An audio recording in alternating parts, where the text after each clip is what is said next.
Guess who's back? This guy. This guy is back. Another watch party. Woo! Yeah, but we're back for another watch party. This one was a little improvised. This one was not planned. Normally, I know in at least a couple days in advance. I'm like, yeah, I'll probably do that one. Nope, did not actually plan on doing this, but decided, might as well.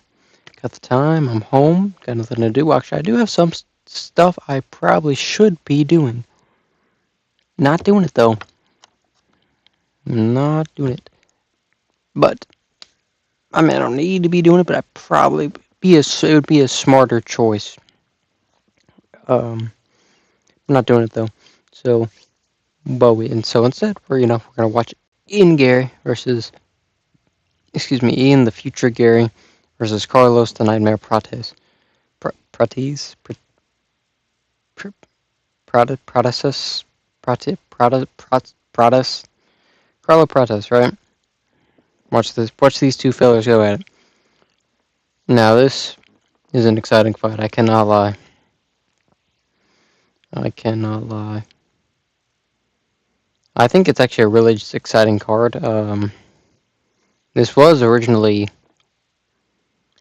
Jamal Hill versus Khalil Roundtree, which I will admit I would have preferred as a fight because that's a really intriguing fight.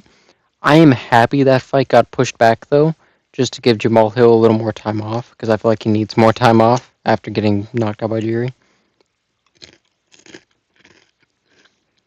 But I think that would have been a more exciting fight, more exciting main event. We still do have a pretty fun main event, and honestly, just a good card. Like a really just solid card. I will say, I didn't watch any of the prelims, but a lot of the decisions, I don't know if they were good though. Okay, yeah, so here's the tail of the tape for the first fight. Ikram Alvarez versus Andre Muniz. This is going to be a good fight. So, I would say overall, Iskram is just a better fighter. Andre Muniz, just a little more experienced. Both guys can... I think this is going to be a fight that Iskram has to fight on the feet. This is actually Iskram's first fight back since getting knocked out by Robert Whittaker. I don't know when Andre Muniz last fought, but I know he has a lot of submission wins. Andre Muniz. Hold on, I'm going to hear how you say his name real quick. How do you say his name? How do you say this guy's name? Yeah, Andre.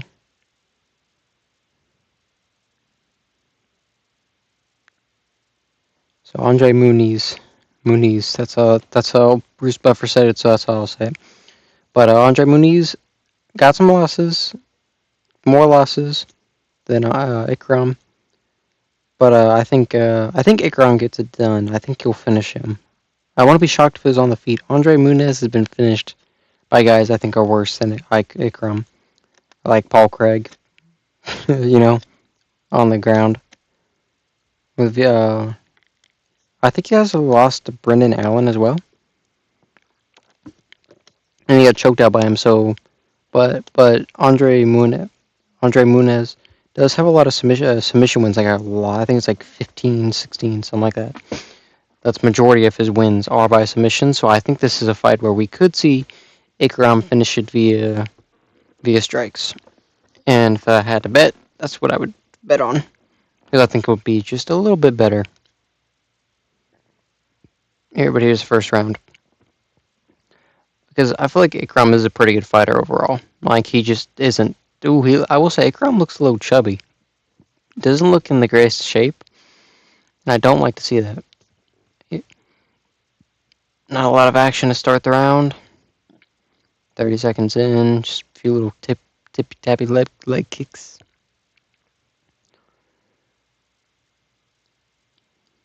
But Iskram got knocked out pretty bad by Robert Whitaker, so him having this time off probably isn't a bad thing.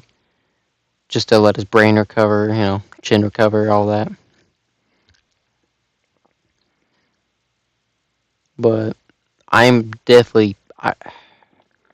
if he looks how he's looked prior to the Robert Whitaker loss, I think he'll beat Muniz. Muniz.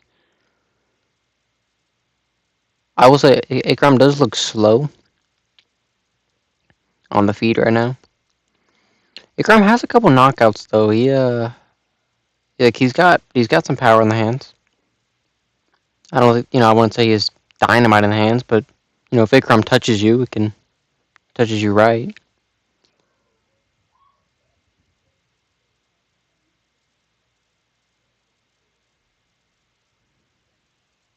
What the? What?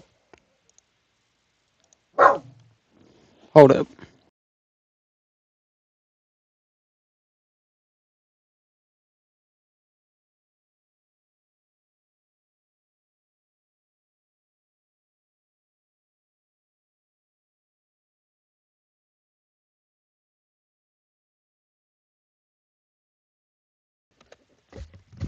Alright, I don't have to. Oh, okay. What did I miss? Thought crap's going down. Thought I had to go kill him.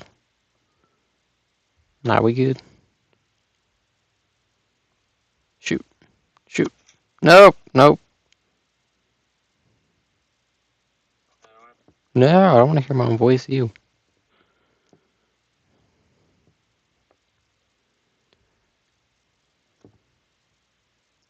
I'm really interested. I would like to see Ikram go to the ground a little bit, just because I want to see him tested. Like, I'd love to see Ikram versus a guy like Brendan Allen, just to see what does he get that? Is he one of these Dagestani guys? Can he really get it done? Because his two losses are to some elite fighters. His losses are to Khamzat Chimaev and Robert Whitaker. Those are not a bad two losses to have. Ooh, okay, we're getting down a little bit. Ikram landed a nice straight right. It was glancing, so it didn't do too much, but didn't mind it. I forgot to turn the timer on, bro. I'm so bad about that.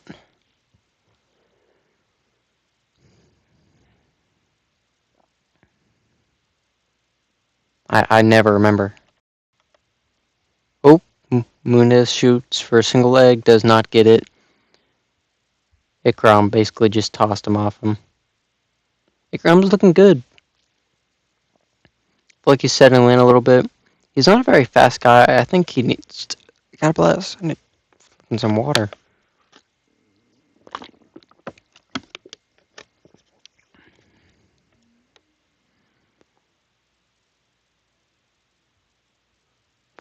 Both guys... Not a lot of activity.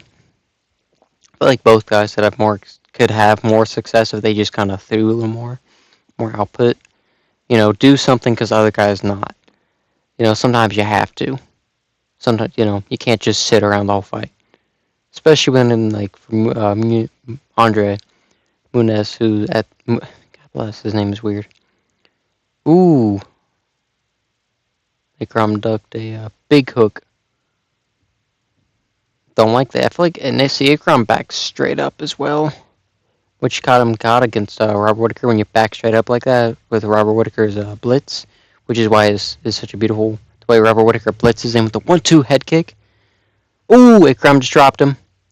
What did he drop him with? I think Ikram finishes it here. 12 seconds to go, battered him. 10 seconds to go, 8 seconds to go, it's over. Ikram with the first round finish. Holy crap, I predicted this right. Oh my god. Yeah, Ikram caught him. Ikram caught him as he backed up to the cage. That's what I was saying. I feel like Muniz was Andre was just kind of just letting him do whatever he wanted. which is never good.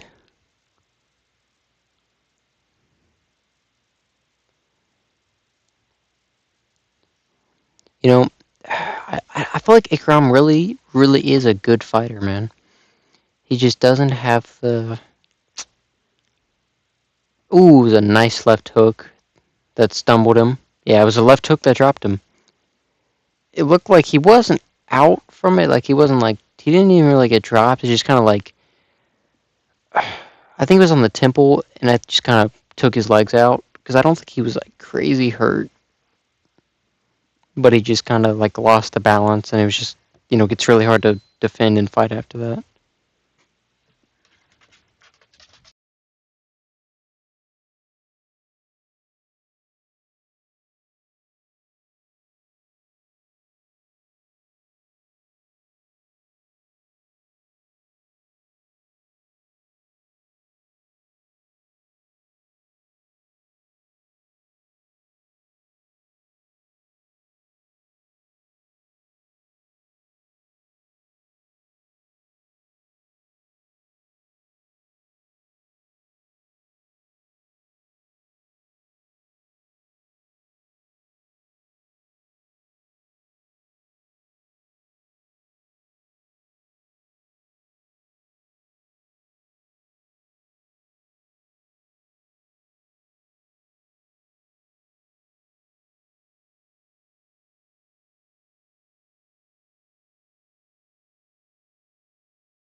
All right, short interruption there. I don't even remember what I was saying. Hmm.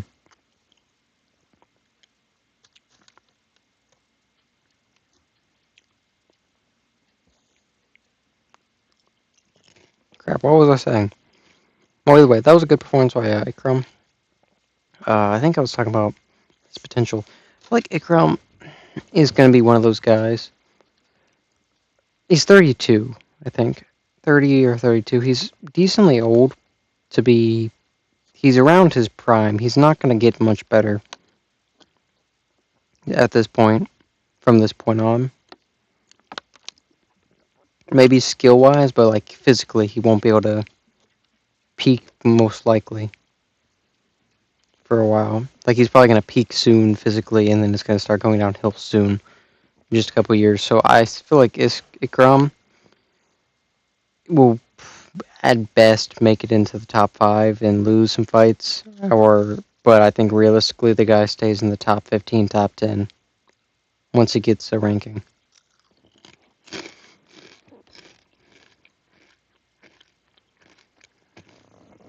He needs to be active though, in my opinion.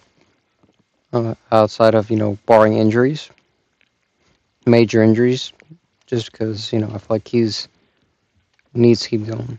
He's a guy that needs to go with his career, kind of get it on the kickstart. Jump into gear. Otherwise, he may get stagnant and just never get that far. Yeah, he says he wants somebody in the top 10. Okay. I think that's fair. After he took the Robert Whittaker fight on short notice like that, I feel like he kind of deserves. And now he comes back with a big first round win. I feel like he deserves. I feel like he deserves a win. No, sorry. Yeah, good shot. Had a good opponent.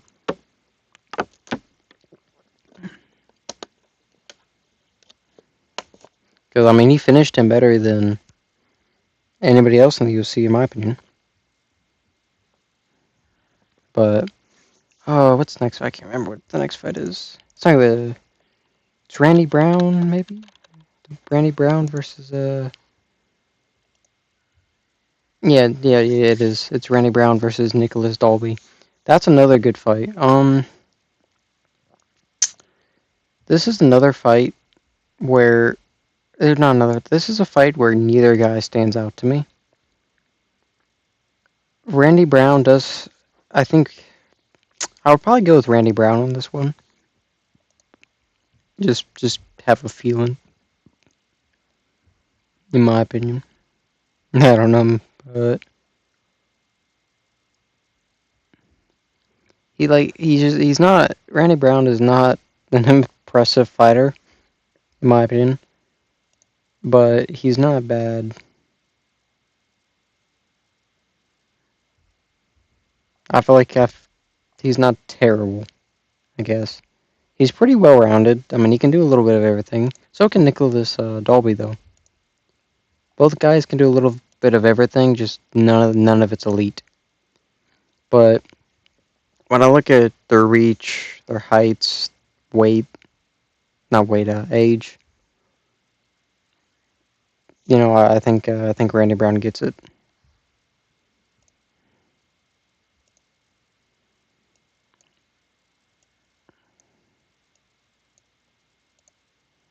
Showing some Dustin Poirier helping with his NFL team. I don't care about the NFL, but we will talk about Dustin Poirier. We will talk about that. Dustin Poirier, Max Holloway, through number 3 for the BMF belt.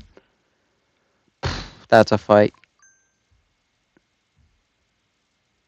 That's a fight. Crap, I forgot something.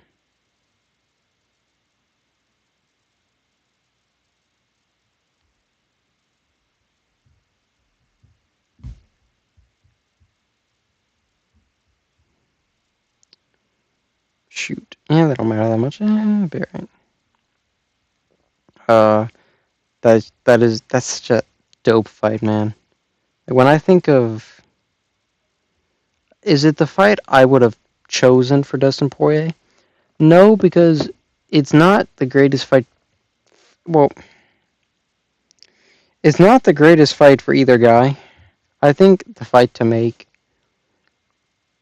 was because I don't think Charles Oliveira deserves a title shot after beating Michael Chandler. So I thought the fight to make was Charles Oliveira, Max Holloway too. You know, I thought that fight made sense. Maybe even for the BMF. I think that fight makes sense for the BMF. I mean, I thought that was the fight to make, and it's what I would have done. Or at least I would have pushed for if I was UFC. But Dustin Poirier, Max Holloway 3 is a banger of a fight. I mean, it's a crazy good fight. Because I mean, you can't. When the first fight, Dustin Poirier gets it done versus by a was it a triangle armbar? It was an armbar of some kind. I think it may. I know Dustin Poirier won that first fight by submission, and then that second fight at a lightweight. That was at featherweight. The first one. That was actually Max Holloway's debut in the UFC was against Dustin Poirier, which is a cool moment because it's full circle. Dustin Poirier's last fight is against Max Holloway. It's pretty cool. Um, I think I'm gonna go with Max Holloway in that one. I think a lot of people are gonna say Max's chin is gonna be broken, blah blah blah, but because dude, his chin was still really good, and some people have tried to make the excuse that Ilya only knocked Max out because his chin isn't as good. Dude, if Justin Gaethje didn't knock you out landing flush, your chin isn't bad. Your chin isn't broken. You know what I mean? I think it was just Ilya's just got that crazy power, and he landed perfect shot. He landed that straight down the middle, split the guard. Max made a mistake, gets hit with that straight right. He's hurt, makes the dumb decision to swing in the pocket, probably because he's never been hurt like that, maybe ever. You know, and then he gets hit with that left hook and just ends it. And I wasn't a fan of that. Was not happy watching. Uh, yeah, I wanted to cry. It was pretty bad. But Max's chin, nobody else is taking Ilya's power like that flushly, that cleanly. Maybe Josh Emmett, and I that's not because Josh Emmett has the world's greatest chin. It's just the way he was getting hit, things like that. So if I had to pick, or like Dustin Poirier, Max Holloway, I think Dustin Poirier looked a tad. People would probably disagree with this. I think Dustin Poirier looked slower and less reactive to strikes in the Islam fight. Even when Islam was like, maybe it's because Islam's wrestling. Islam obviously had more success in the Dustin Poirier fight because of his wrestling, and that sets up strike opportunities. Because you saw it at the Khabib McGregor fight. Khabib lands that flush overhand by feinting a takedown. You think because like we know Khabib isn't half the striker McGregor was, and that's not putting Khabib down because Khabib didn't need to be half the striker McGregor was because he was 20 times the wrestler, right? So, but obviously it set up the striking because it lets you feint, because feints are the biggest. Probably nothing sets up a knockout punch more than a feint. Nothing does. Like a cold knockout punch, feints. Dustin Poirier got knocked out by a beautiful feint. Kamaru Usman knocked out by a beautiful feint. So things like that sets up strikes. As everybody knows, like this is general consensus. But I still think Dustin Poirier looked slow at times in the Islam fight, and before that in the Benoit Saint Denis fight, I think he looked slow too. I think he looked sometimes like when I was watching Benoit Saint Denis versus Dustin Poirier in that first round, I was almost confused as to like why Dustin looked that. Like it was just because he's never been a really fast, athletic guy, but he's always had a certain level of pop that I think he kind of didn't have in the Islam fight.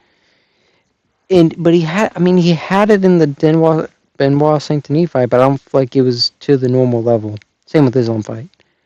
So I feel like Max Holloway may be able to put it on him, especially with Max just having seemingly newfound power. I think Max maybe is just kind of switching up the style a little bit, putting a little more emphasis on his power. Because I don't think the issue is that Max Holloway's never had power. I think it's just the way he's gone about fighting. He's never been a big sit down on his punches guy. I feel like he's just been sitting down on his punches more. He's just, and honestly, probably hit his peak. We saw it in he knocks out the Arnold Allen fight. We saw Max drop him at the very end. Because which before that he just did traditional Max stuff, and then his next fight, Korean Zombie, brutally knocks him out, drops him bad, then brutally knocks him out. Then it goes Justin Gaethje, brutally knocks Justin Gaethje out after hurting him multiple times. I think he's just found a certain rhythm to his striking that is letting him follow up better. Maybe I don't know if it's him sitting down on the strikes more, or putting more pop into him, or if he's just kind of found a rhythm in his striking that's letting him hit some cleaner shots, and just overwhelm the opponent's chin, just break the chin, crack it. Because like you see it in like the Jose Aldo fights, Max Holloway, where he finishes him, I think in the third round, in one of them. They fought twice, I think. And I know for a fact Max Holloway TKO'd him in a third round, I believe. Like, I think Max Holloway now may get it done sooner. If they've, say Max Holloway, the Max Holloway we have now, versus that Jose Aldo, I feel like Max could get it done sooner just because I feel like he's just kind of found something that works for him in terms of getting it done. I'm not really 100% sure what it is because he doesn't look that different. He's not moving that different. I don't know what it is. Maybe it's confidence in his power. Who knows? Because really, it's crazy how much of MMA is a mental game. Really, it's weird. But that's why I think I have to pick him over Dustin Poirier. Is I feel like Dustin has looked just a little bit too slow and Max has just been looking just that little bit better. Because it's been 5 or 6 years since they fought last. And it wasn't like it was an unclose fight. It wasn't. That was a decent, like, it wasn't complete total domination. Dustin Poirier was just this much better than him. It was crazy, you know what I mean? Not like the first fight. So I think we'll see it in this fight where Max can show all the improvements. And this time he's more felt. They gotta think about this. Max was still really young when they fought for that second time, dude. Max was like 27 still or something. Max was like 28, 27, at least at minimum 25. Max Holloway's frame is filled out a little more. He's probably a little bit stronger. You know, I feel like people forget that Max is still really young. He's really should just now be coming into his physical prime. So I feel like we'll be able to see that in this third fight where Holloway will be able to come into it. But we'll see. That's the beauty of it. We can predict and guess all we want, but we'll see at the end of the day. All right, this fight is about to start. Randy Brown versus Nicholas Dolby. Like I said, I'm picking Randy Brown to get this one done. I'm not sure. I don't think he'll finish him. And if it is a finish, I think it'd be by KO. Oh, KO/TKO. I don't see him flat out KOing him, but I, if I had to gamble on it, I'd probably pick Randy Brown by decision, just because I think he has a lot of attributes on his side. In comparison, he's got youth. I think they're on a similar skill level in most aspects, with Randy Brown. With Randy Brown just having the physical attributes and youth to make up for that. All right. It's a just looking at it right now, like it's a huge size advantage. So I would not be shocked if we saw a knockout. Actually, just looking at the length difference in like not just seeing the numbers, but actually looking at it, it's a pretty big. It's kind of this is some like Izzy Adesanya, Kevin Gastelum level of size difference. Ooh, yeah, Brown. Honestly, if I were Brown, I'd throw out some leg kicks, gauge the distance, pop the jab, hit him with some looping stuff too. Because the way when every time from feint the jab, come in with like a looping left hook. You know, catch him coming in too. Dolby seems to want to explode in instead of like bum rushing. He seems to want to kind of from what he's doing in this first minute. He's kind of staying on the outside, not coming forward, and then he is coming forward suddenly. So Brown could, hit him with a step back counter, man. Slip, step back, something.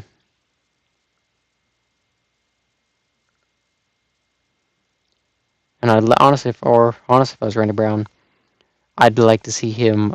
Oh, okay. Randy Brown's got him backed up against the cage. This is literally what I was about to say. Is that if I were Randy Brown, I would back him up against the cage, and you just unload from a distance where you know you're safe, or relatively safe.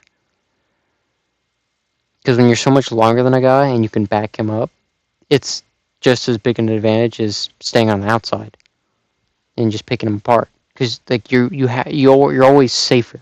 When you have that huge, I think Randy Brown hurt him. Yeah, Dalby's hurt. Dalby's feeling it. I don't know what punch it was, but he's feeling it. Whoa. Ooh, it's a broken nose. Oh. Ooh, yeah, no, that's brutal. I don't think Dalby was rocked, but his nose is. Oh. It's halfway through the first round.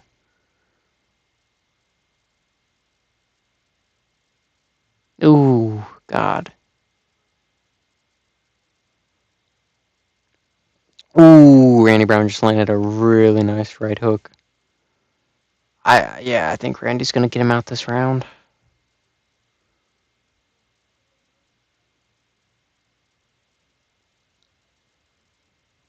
Dude, am I gonna be 2-0 in picks because, like I said if I think Randy. After I saw the size, I picked initially Randy Brown maybe by decision, but if it was any other, but if it was by finish, it'd be by TKO/KO. So, and then after I saw the size difference, like just looking at it, I was like, oh yeah, probably a TKO/finish, or TKO/KO. Is that an eye poke? Yeah, eye poke. I think. I don't know if it actually happened, but yeah, dude, Dolby's got some horrible bruising on his right eye, some swelling on his right eye already. With the nose so busted, Dolby's tough. A lot of guys would have quit after their nose like that. Johnny Walker did. Ooh, Dolby just landed something over the landed like a grazing hook. Can't tell if Brown's super hurt or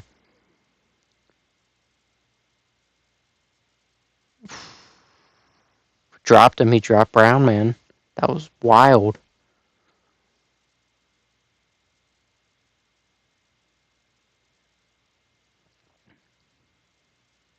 I don't think Brown's that hurt. It was hard to tell. I don't think it, at first I thought it was a slip for a second. That's why I didn't exclaim. God, there's so much blood from that nose. He's bleeding so much. The nose, they showed a close up image of the nose. It's so bent. It's like something you would see in a movie, like where they're trying to be like really exaggerative about like, oh my god, you broke my nose. It's that bad. He looks like a melted wax figure. Yeah. 15 seconds to go. Brown's just holding him here. Looks like he's going to just survive the round. Dolby caught him, though. He caught him with a really clean temple shot. God, that nose, man. It's not good for that nose to be rubbing either. Like, he's got to rub that nose against Brown on the ground, like when they were hugging on the ground, basically. That has to hurt. Such a tough dude. They're probably going to set the nose. Yeah.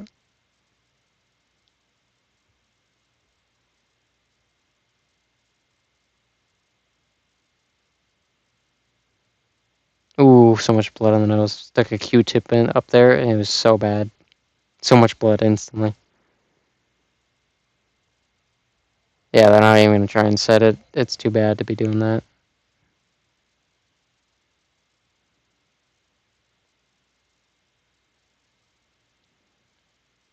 God, they're showing flipping RDC World ads. I don't know how I feel about them, and I like RDC World, but I don't. I don't really like that. Man, these ads are weird today. They're doing a mod. Alright, here's second round. Yeah, Dolby's got some really bad swelling over that left eye. The eye's swollen up, the nose is broken. I mean, that happens when you break the nose, though. It just causes so much swelling around the eyes.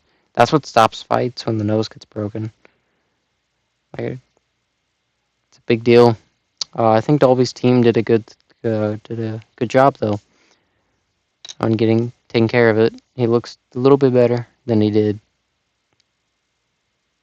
Yeah, Brown is just popping out that jab, which is really smart. Just irritate that nose, man. It's gonna make him you'd think it'd make him hesitant to come forward, but Dolby is just coming forward even more. I'd like some knees from Brown, because Dolby kind of like drops his head a little bit when he comes in. Like to see some knees when he comes in. Like, especially we're so much taller, I feel like he would land them pretty easily. Like, Dolby's drooping his head down a lot. Ooh, nice front kick from Brown. That was just kind of grazing on the face. Brown is landing some nice shots this round. I mean, we're a minute in, and he's landed some really nice shots. Dolby kind of trying to use some Jiri Prohaska-esque movement. Ooh, Dolby landing some big shots. There's a nice knee from Brown, but oh god, Dolby is doing. This is a close fight. Ooh, Dolby's hurt. Ooh, Brown almost set him down. His knees buckled. Ooh, they're slinging in the pocket. Dalby with no chill, no breath, no. Ooh! Max Holloway, Justin Gaethje level overhand knockout. Oh my. Not level. Sorry, apologies, not level. It's not on the same level. Same type of. Actually, you know what's more realistic? Or more beautiful knockout. Beautiful knockout from Randy Brown. Jesus. I'm counting that as a correct prediction. We're 2-0 in predictions tonight. That was beautiful. That was a beautiful overhand. Dalby said, I'm going out on my shield. I think it was a nice left hook that hurt Dalby against Cage, and he just started slinging after that. He just said, Dalby said, got hurt, and then just said, all right, let's go. But, so it was kind of a Justin Gaethje-esque, Max Holloway-esque, but it was actually more, now that I say that, it actually reminds me more of Max Holloway Korean Zombie. The way Max Holloway just caught him running in with an overhand, timed it, just boom, caught him as he ran in. It was very similar to that. Yeah, it was a nice right hook, buckled. Yeah, it was a right hook that buckled Dalby, and then he lands another right straight against the cage that buckled him, and then Dalby just said, all right, let's go. I don't know what his game plan was, but yeah. But it was kind of a Max Holloway Korean Zombie type KO. That's a better example because it's just kind of a hook overhand. It's like a shovel hook kind of overhand type thing, and just bang.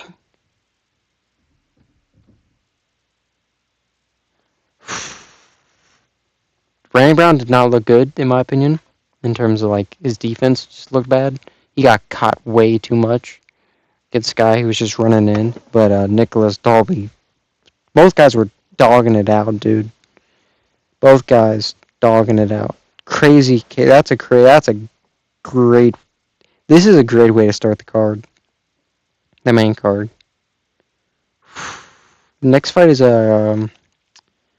Giga Chadiq versus Maya Shopiro. No, David. No, that's no, that's a middleweight fight. What am I talking about? Yeah, no. Yeah, I don't know what I was talking about. That is they don't. That doesn't make any sense. Yeah, the next fight is Michel Pereira versus Abus Magomedov. Abus, man, Abus. Abus has a chance in this fight, if I'm being honest. But Abus has no chin. I think Michel Pereira gets that done by crazy. Michel Pereira probably gets that done just by craziness. I mean, I don't know. I don't see Abus submitting him, but I could also see Abus. I could see, I really feel like I could see Abus. I could see Abus just kind of wrestling him. You know.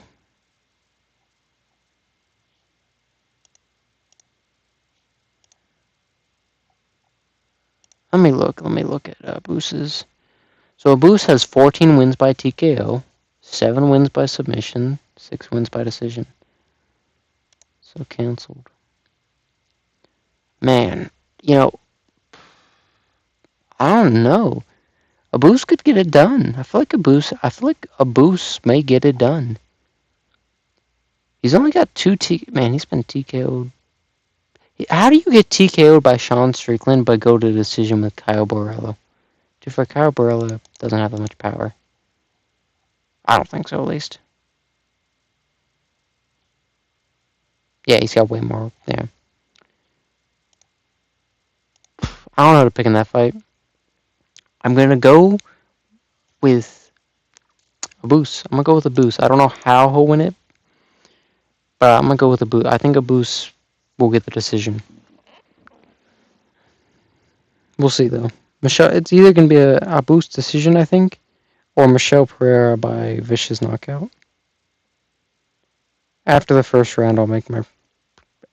I want to make a prediction before... Yeah, we'll go with a boost by decision.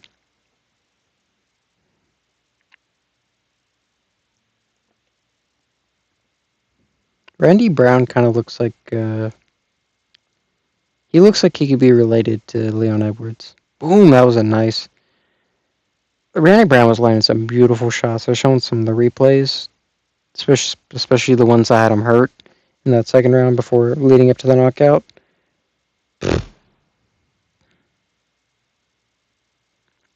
That's a bloody fight for how short it was. We only got halfway through the fight, but it was a bloodbath.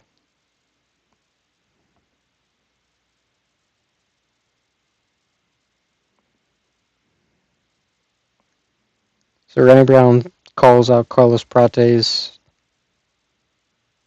He wants Carlos Prates or anybody in the top 15. Yes, Bilal Muhammad said that was Holloway-esque. See, even me and Bilal Muhammad, some great minds think alike. I don't know if I want to be compared to Bilal, actually. Maybe I shouldn't have made that comparison. But it's true, that was a very Holloway-esque KO. It's a Holloway-esque performance. Honestly, it didn't, the way he was kind of striking reminded me of somebody. It wasn't Holloway. I can't, kind of Izzy Adesanya in a way. It was something he did to wind up. Drew Drober in the building. Okay. Next to Kyle Borrello. It's cool to see. Diego Lopez in the building. Diego Lopez does not looks fine. Completely healed. Okay. What a great fight that was, man. Obviously, that was my last watch party, and it was fantastic.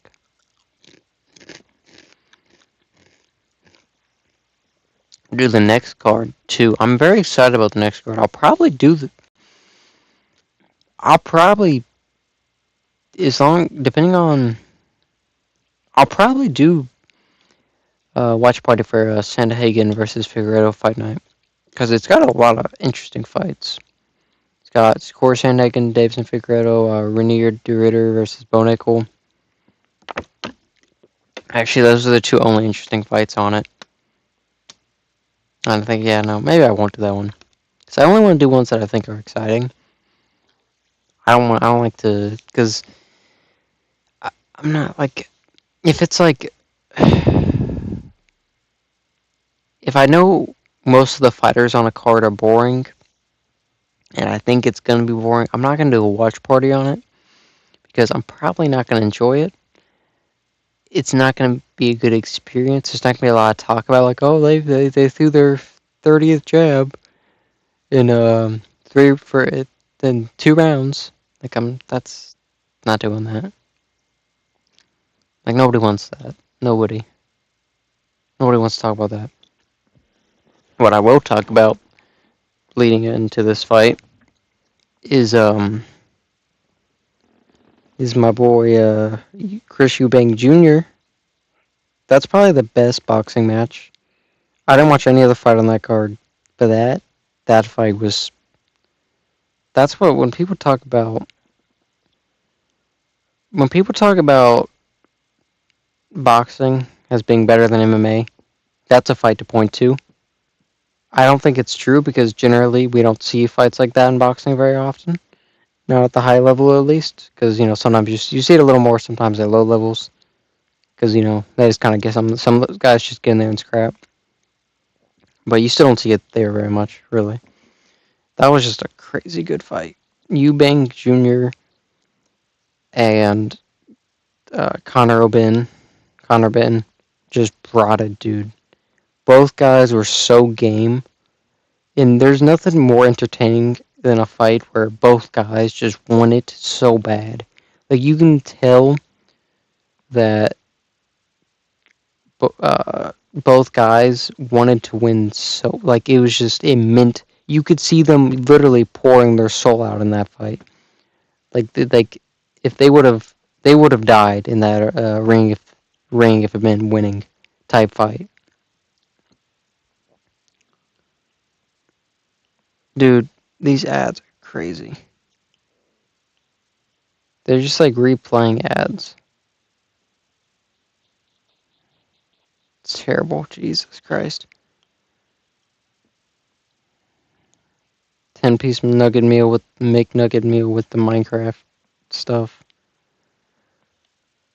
Okay, hold on, I'm gonna mute that crap. Oh my god. Yeah, okay, that's muted. We're good. I don't remember what I was talking about now. Oh yeah. I thought Eubank Jr. won. I don't know. Anybody thought Conor Benn won that fight? To be honest. Well, I think Conor Benn did a good job. Landed more damaging shots in terms of like swelling and stuff. He did. He just didn't do. He just wasn't as good. I really don't think people. I think some people are overestimating the size advantage. Um, Conor Benn is rehydrated to 170 most most most times after his fights. He's weighing in the 170 range. I don't think Chris Eubank Jr. got above 180, 180 to 185. I don't think it was a crazy huge weight difference on fight night. Especially with the rehydration clause in effect, I don't think it was anything crazy. So, I didn't think it was anything, ridiculous. So if I had to, I don't really think that was a big advantage for Chris Eubank Jr. I don't think there was a big size advantage because people. That's why one of the things I hate about combat sports. When people talk about Ryan Garcia versus Tank, they'll be like, "Well, Ryan Garcia had the rehydration clause, so it wasn't really that fair." But in this fight, they'll probably talk about, "Well, Chris Eubank Jr. had the size advantage." But right, but that's just can't. It doesn't work both ways. We have to make a decision on which way it is. I'm obviously not the guy to do that, of course, but it is what it is. But yeah, it was just such a good fight, man. Both guys just poured their heart out in that fight, and there was so much tension going into it, just because, we didn't know. We really didn't know if Eubank Jr. had it in him to have a dogfight. We didn't know that coming in. He hasn't really showed that in his whole career. It's just such a it was such a. I feel like that's a breakout moment for Eubank Jr. in some ways, because it's not like Eubank Jr. was an unknown name in boxing, but he was. But I feel like he on his own wasn't a household name. Like if his father wasn't who his father was, Eubank Jr. wouldn't have as much of a name. But I think after that, man, both Conor Benn and Eubank Jr.'s next fight, whether it's with each other or anybody else, the whole world will be watching, the whole boxing world. Just because we know both guys have that in them to just bring it. And if they can do that for a couple more performances, but that was just a special moment. Regardless of whatever the future holds for both guys, that's just a special moment in combat sports history. The stars aligned for that fight. Their fathers fought. Their fathers made history. What their fathers did. They're fighting for legacy. You know, Eubank Jr. and his fathers fall out, making up on the fight night. Eubank Jr. Senior, Eubank Jr. Senior, Eubank Senior being there to support his son despite their differences. Nigel Benn being there with his son, both there. That's just beautiful, man. This fight had history behind it, had legacy, it had so much impact, and for them both to leave it completely out there. Neither guy said, "You know what? He can have it." Both guys said, "I want this. You're not taking it from me. This means the world to me." And this is a special moment in combat sports history. I think this will be a fight people will look back on 20, 30 years from now when both guys are well old. They'll look back. Both these guys will be sitting on a podcast one day together, being interviewed. Same with Hagler Hearns. This is somebody said that. It was the Weight Concept watch party. Said that, this is our Hagler Hearns. Him or True Jordy said that, and I kind of agree. While I don't think it's, the same, I don't think it was as skillful, I don't think it was as impactful in that as that. It's still just as probably special. It's probably just as good a fight, you know. I think this will be a moment where people now, like 20, 30 years from now, will be like, this will be a fight you want to show your kid when you want to tell them what a good boxing fight is. When they say, when you're watching a boring fight, you will think back to that fight. When you're watching a bad boxing, when you see Jake Paul fight Julio Cesar Chavez Jr., you're like, what's real boxing? You like, what is definitive high level class? The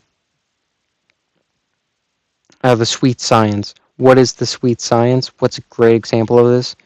When people are watching something like the Jake Paul Julio Cesar Chavez fight, you'll think this isn't the sweet science. There's levels.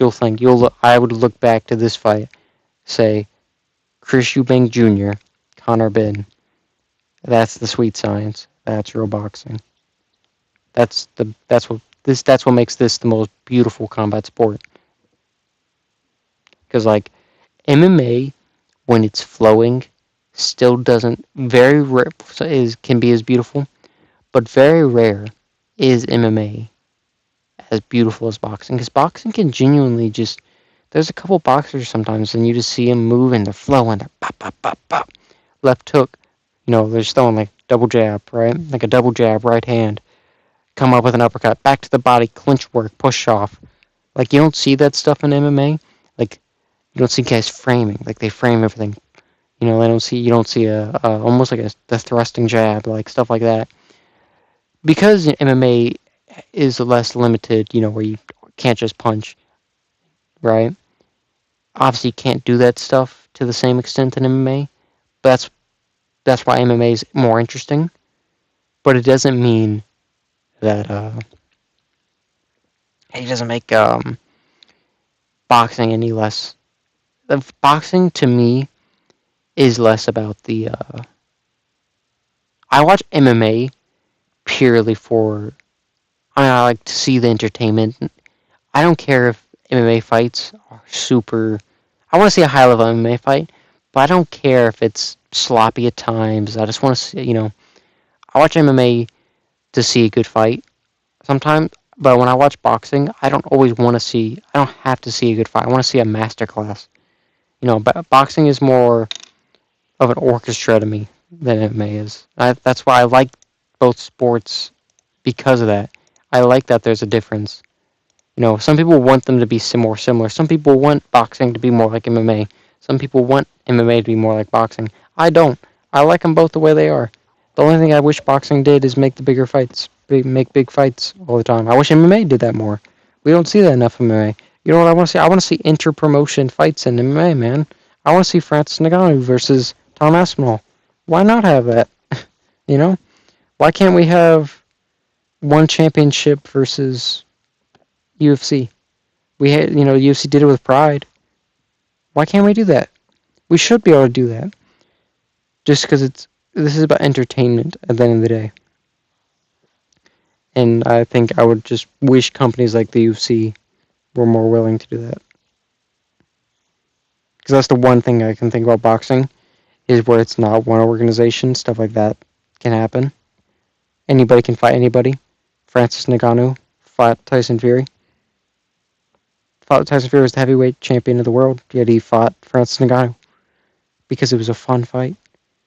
I want to see stuff like that more. I wish MMA had that. MMA has the fun fights, but it's purely in one organization. Like if you don't get to see matchups you'd love to see all the time, just because there's a barrier of one organization basically owning fighters. It's just not fun.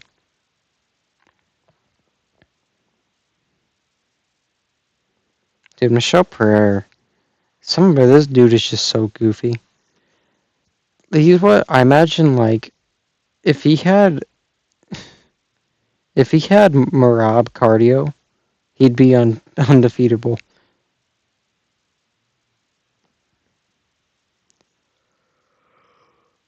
God bless, ring girl. Okay.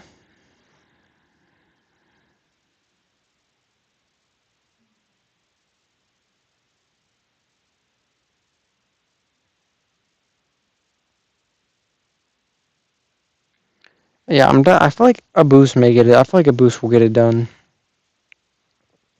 I feel like a boost is a little bit better.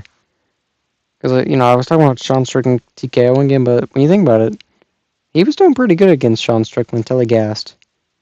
And he's fighting a guy who's probably more likely to gas than him. So, I'm going to pick a boost to win this fight. He's about to get hit with a spinning wheel kick and get knocked out. They do look similar sized, I will say. But in my understanding, Caboose has a big reach advantage. I didn't look at the tail of the tape. But I think Caboose has a couple inch reach advantage. I think maybe 5 inches, actually. 5-inch reach advantage, perhaps.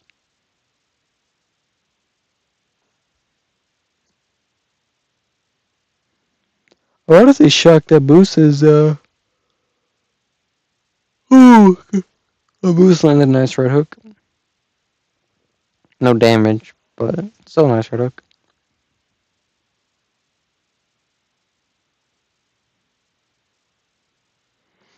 Caboose is fighting like Sean Strickland. He's throwing the teeps to the body. Nice kick to the body from Caboose.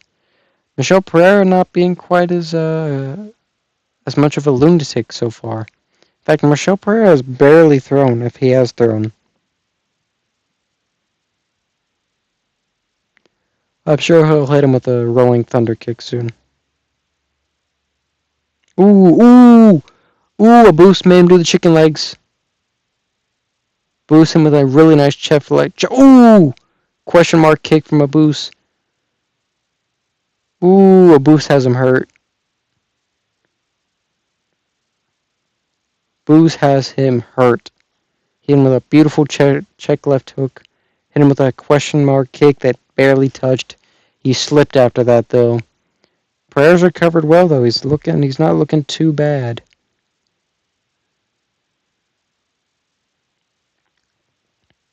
But if he's getting back to. Ooh, a boost had it just landed a beautiful takedown. He's about to start raining down ground and pound. Ooh, nice right hook. Nice ground and pound from a boost. A boost mixing the martial arts beautifully. A boost.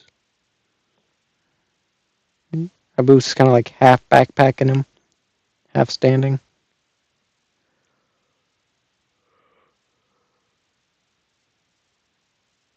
A boost is doing full backpack. A boost has got the backpack. Punch him in the face. A boost is back to standing. I'd like to see Boost unload. Like, you got him literally pinned against the cage, prison style. Like, he dropped this. Ooh, spinning elbow from Pereira. I don't know how to say his name. Pereira. It's not Pereira. It's like Kiera or something. Like, ooh. Nice right from a Boost. If I were a Boost, I'd stick to the striking. You had him hurt really bad. He's not really throwing. The issue is Pereira just isn't throwing. He's not doing anything. He's just standing there, kind of just half guarding, half. He's not doing anything. There's no threat to throwing. He's just, I don't even know what he's doing. It's a pathetic performance so far from Pereira. I'm not impressed by a Boost. I'm impressed by how bad Pereira is. Michel Pereira is just.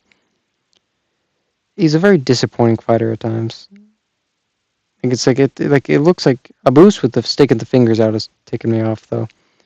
There's gonna be an eye poke, and it's gonna, if this keeps going.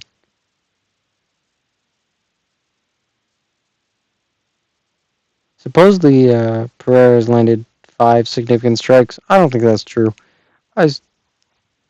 He's throwing a little bit, I guess. Some little front kicks to the body. Oh, nice head kick from a Boost. Was guarded. Yeah. Really good first round for Magomedov. Very good first round.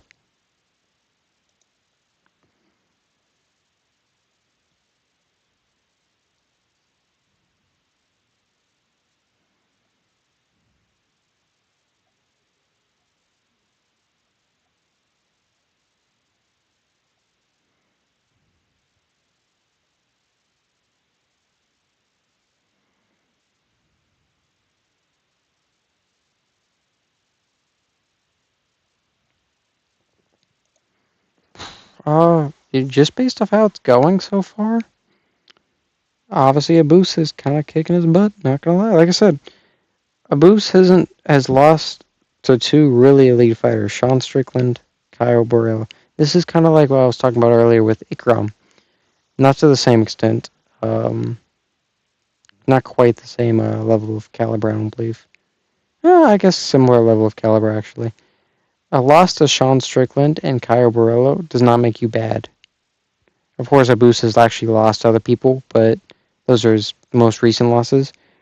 Those don't make you bad. Those are top 5 fighters in his division. Those don't make you bad. Even if you look terrible in those fights, that doesn't mean you're going to lose to a guy who's nowhere near as good as them. Abus is coming forward very heavy. He really wants to throw a head kick, I'm noticing. I don't know why. It hasn't landed very clean so far. What in the world was that? Michelle Pereira was about to do something goofy. I could feel it. I got interrupted, though.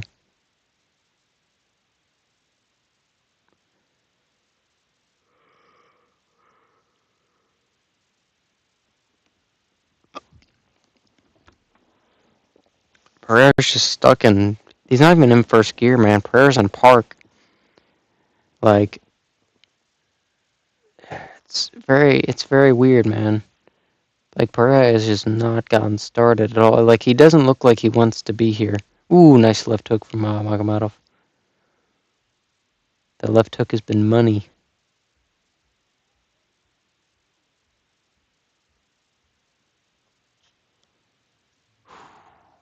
I feel like Abus is gonna get this done this round. Ooh, nice front kick from Abus to the chest. Ooh. Okay, Abus going for the takedown. Think he's gonna... No, I don't think he's gonna get it.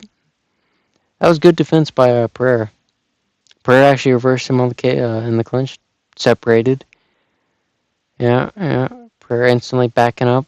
Just not doing anything to earn respect. Another little left hook from Magomedov. That one not as impactful. Still, he just landed it. Been able to land that on the same spot every time.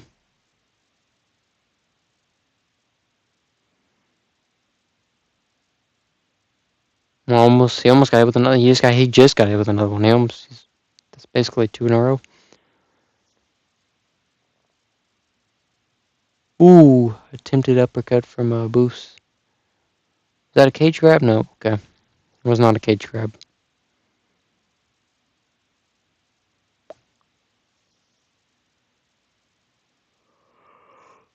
I'd like to see a Boos come forward more, a little more output. You've had him hurt pretty bad. He's not throwing a lot. I was talking about this during the I think maybe the first fight. You have to do something when you don't have to do something when your opponent isn't doing anything, but you should. You have to, if your opponent doesn't do anything to make a mistake, you gotta make them make the mistake.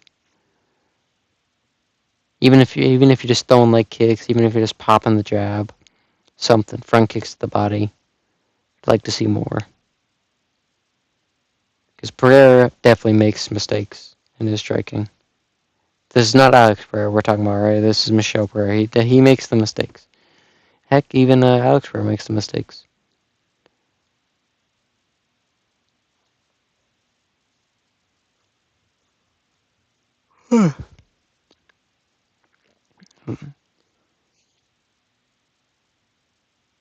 Actually, Paul Felder's agreeing with me, by the way.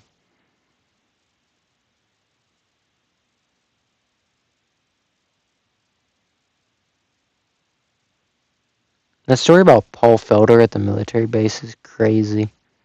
Gets so drunk, handcuffed to the toilet. Apparently that's not exactly true, but still, dude was getting a little bit violently angry while drunk.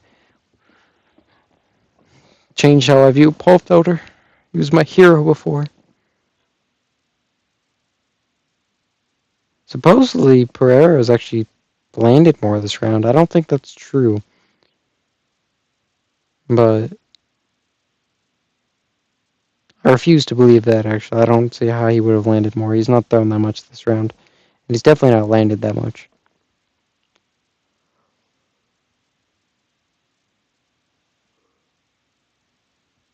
I don't know who counts those, the strikes, but I think they need to be fired. I always disagree with that.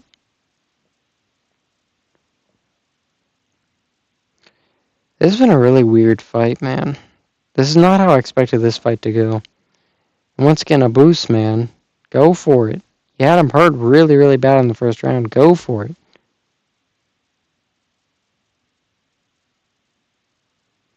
I think both guys kind of don't have a lot of energy. I think like a boost has one round finishing cardio, and that's it. But it does seem like we're gonna go to a decision, in my opinion. Just how that last round went.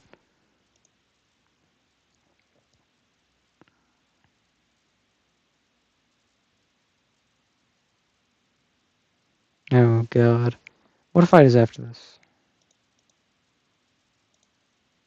After this is Giga Chika Giga Giga Chedzik versus David Onama. I'm picking Giga in that personally because Giga's got power, he's got a good chin, and he's got relentless pace that most people can't keep up with. So I'm gonna go with Giga.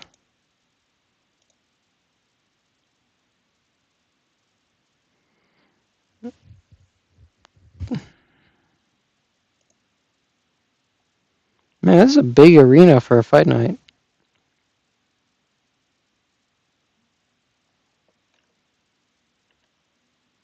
I don't know if they just gave each other a hug. I don't know why.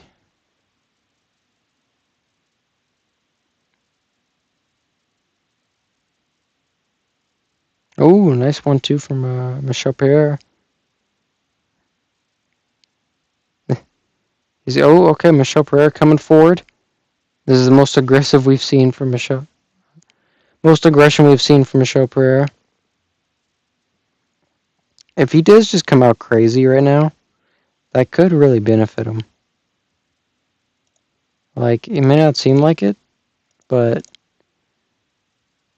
I mean, it'd be so random.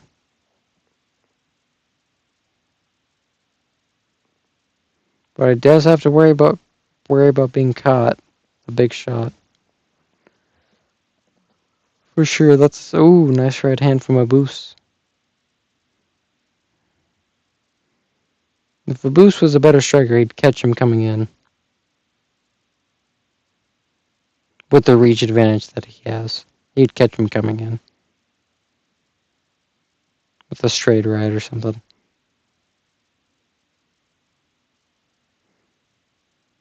Stop with the front kicks, Abus. I said Abu, don't cry. Don't cry, Abu. I wouldn't have cried.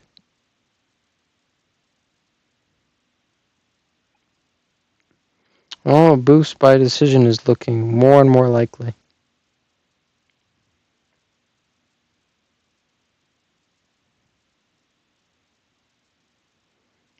They're booing in the crowd. Not the most exciting fight after the first two fights that we had. Not exactly, nice. Nice takedown attempt by Abu. Almost a big time knee from Michel Pereira after sprawling. Barely missed it. There's a decent takedown attempt from Abus, though. Shockingly, Michel Pereira has better takedown defense than Sean Strickland. Future champ right here.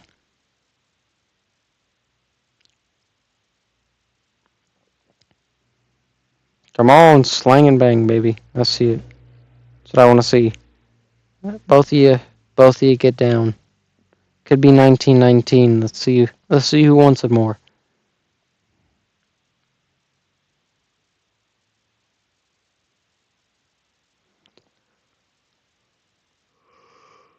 Can't believe I'm this tired at 10:30.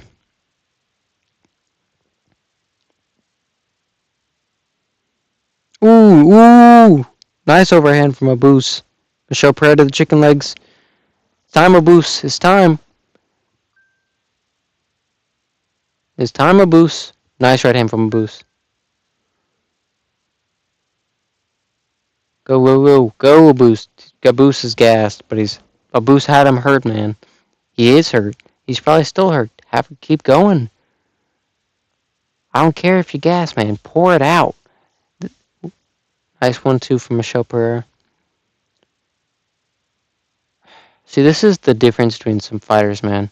Some fighters just don't have it in them, even when they're dead tired, to just dog and get the finish. Like, it's very disappointing. I feel like Abus could have got the finish in the first round. I feel like he would definitely have the finish now if he would just not suck cardio wise. Oh, about to get a guillotine attempt from Michelle Pereira. That or a Darce.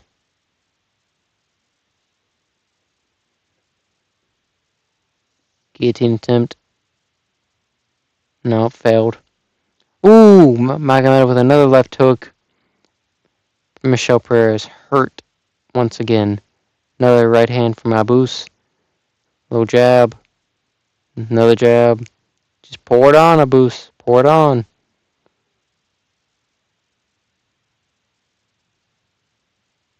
Laura Senko with the dumbest commentary I've ever heard. Feels like both guys could just land one big shot and knock each other out. Oh wow. Is that not how big shots work? Wow. But you know who I would say that about? Is the dude, yeah, Abus won that fight. That's either 30-27 or 29-28. Pretty obviously.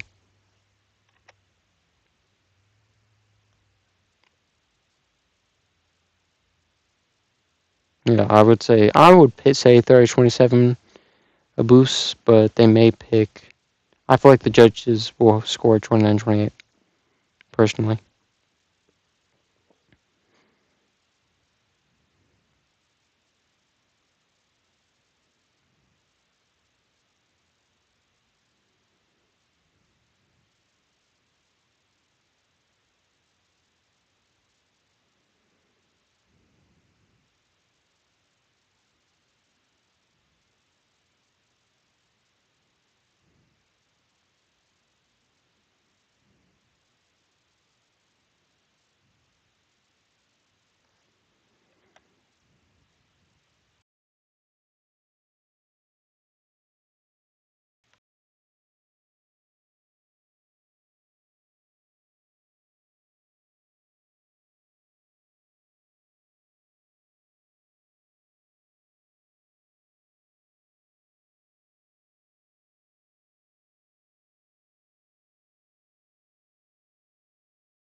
Oh shoot, I wasn't listening. I don't know what they said.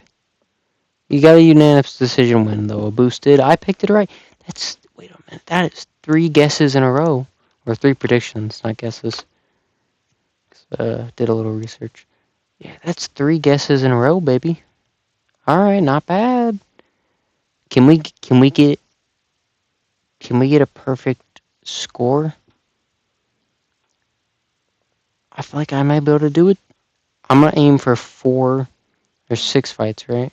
1, 2, 3, 4, 5. There's 6 fights. I'm gonna aim for 4 right. 4 guesses. I've actually predicted the method of winning too correctly.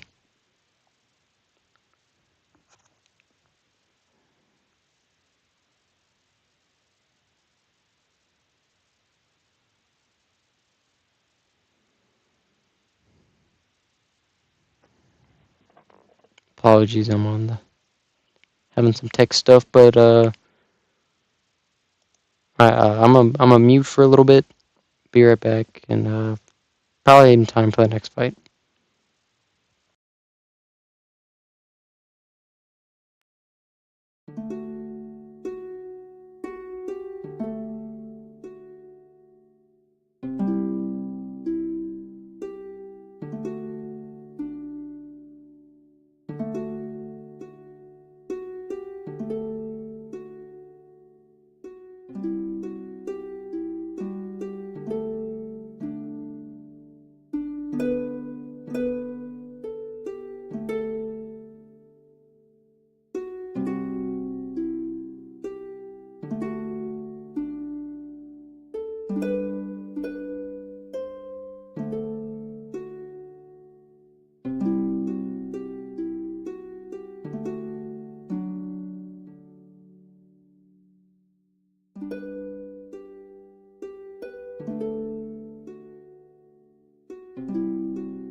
I didn't. Giga missed weight. Giga missed weight. Giga, my dude missed weight. You're telling me he missed weight? Well, crap. I don't want him to win anymore. Screw you, Giga. I hope you trip and stub your toe. Hope you have a hangnail on your left thumb. I think Giga gets this done. Probably by knockout. Probably by knockout. If I had to wager a guess. If I had to wager a guess, that's what I'd say. But that's the beauty. Like I said, I'd like to get at least 4 out of the 6 fights right. Because that's not bad. Because like round 3 right. So out of the next 3 fights, this fight, co-main, and main, that's not like I feel like I think Anthony Smith is gonna get knocked out, TKO'd, knocked out. Not because I think the Zhang guy he's fighting is crazy good, just because Anthony Smith is terrible. So I think I can get 4 to 5 right. I honestly have no clue how the main event's gonna go. I want to pick Ian Garry by decision. I'm gonna pick Ian Garry by decision, but I'm not confident in that because Carlos Prates is really good, and he only needs to land 1 shot. And we also saw the G-Ling. We also the Leech fight. So David Onama coming in quick. Giga with a chopping leg kick, inside leg kick.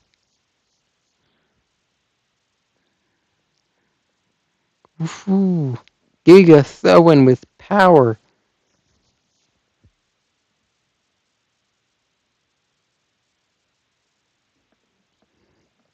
Giga has such ferocity with his blows, man. He really does fight like he's one of those dudes that like fights like you owe him money. Like he really does kind of fight like. And Giga's fast, man. I actually was shocked he didn't catch Arnold Allen. I was amazed Arnold Allen was able to not get hurt bad in that fight. Arnold Allen that was such a hard fight for Arnold Allen, where was on the back foot the entire fight. But he beat up Giga. He definitely did. But I think Giga is gonna win this fight. Like he's gonna get it done.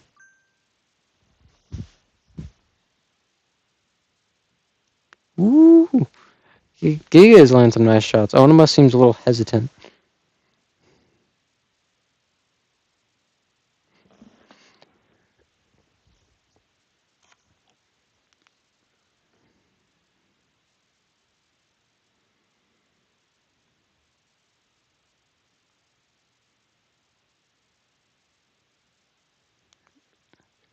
Giga's just he's just a really big 145er. Probably why he missed weight. Dude, but he's not, ooh. He's, I feel like Onuma may have something wrong with his left leg. He's moving his leg weird. I don't know if he just does that, but if he moves his leg weird. Giga is pouring it on this round, and he has the cardio to keep doing this. The whole fight. The whole 15 minutes.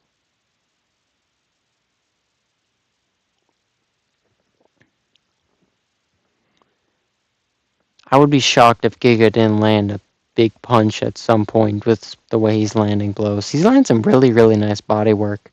I wouldn't be shocked if he shut the body off. Ooh, ooh, ooh. Onuma hurt him. Onuma hurt Giga. Onuma hit Giga with a clean shot. Oh my god, Giga just landed a flurry of his own. This is some clean strike. This is going to be a fight, I can tell. This both guys seem game. Onuma definitely isn't seeming hesitant anymore. Ooh, nice uppercut from Onuma. Oh, it's Onuma. Wait, Onama.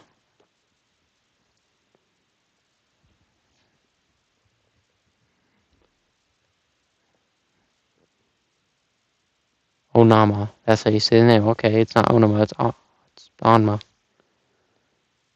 Onama. The corner of Onama is going crazy. Nice shots from Onama. Very nice shots. He's landing some really clean. The power seems to be getting to Giga. I feel like Onama only needs to land clean. Ooh, ooh, ooh! Giga has him hurt. Giga has him hurt. Giga has him hurt.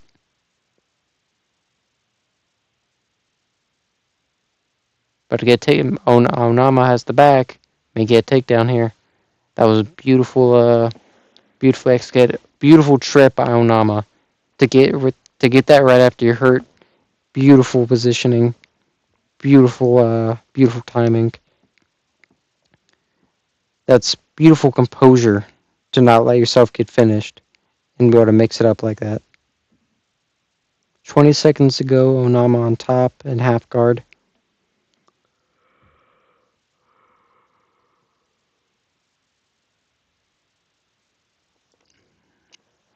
Both guys seem to be able to hurt each other pretty bad. I'll probably give that round a Giga just off activity. But I could see either guy getting knocked out, man. Because I feel like both guys just need to land clean once.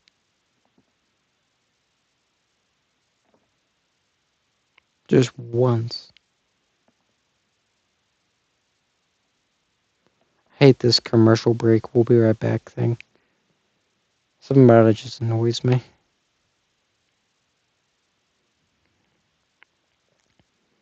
I'd rather them play like why not just show us fight highlights, man? They're making them too. That's the worst part. Is they make the flipping fight highlights still. Like they're like the editors and like I don't know why. Like this, they just why not? I know it's not a pay per view, but why not do the commercial? Like, but don't do the commercial break thing. People pay for ESPN Plus. Like, so I am hoping they move away from ESPN. I cannot stand ESPN. I cannot stand ESPN Plus at all. ESPN Plus sucks. The amount of lag you get when you buy, I won't buy a pay per view anymore because of the amount of lag you get. Like I've legit bought pay per views before and had to legally stream it still because it was so bad.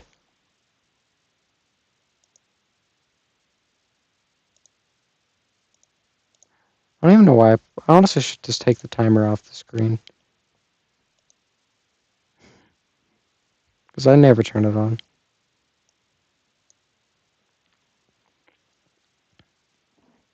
Ooh, Giga going crazy. Okay.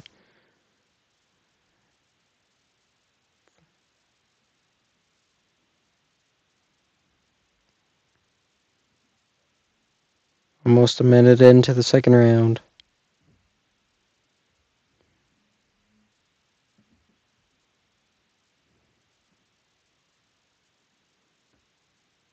What in the world was that from Giga? It was like the weirdest. Like it was like I don't even know how to describe that. It's like he threw a jab, but his other arm went out as well, but in the opposite direction. So he did like a T pose. That was weird.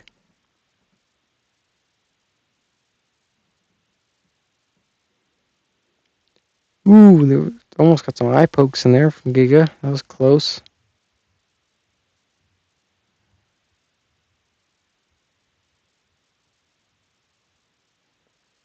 Giga has a beautiful kick. Beautiful low kicks, beautiful body kicks.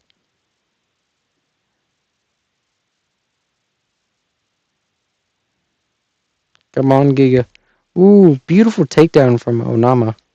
Beautiful takedown. Beautiful double. Beautiful. I mean, I'm telling you, like a truly beautiful takedown. The timing on that was amazing.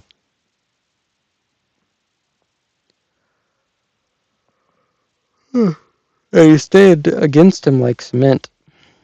Like wet cement. Like it's good work. Giga's gonna have to take a risk to get back up.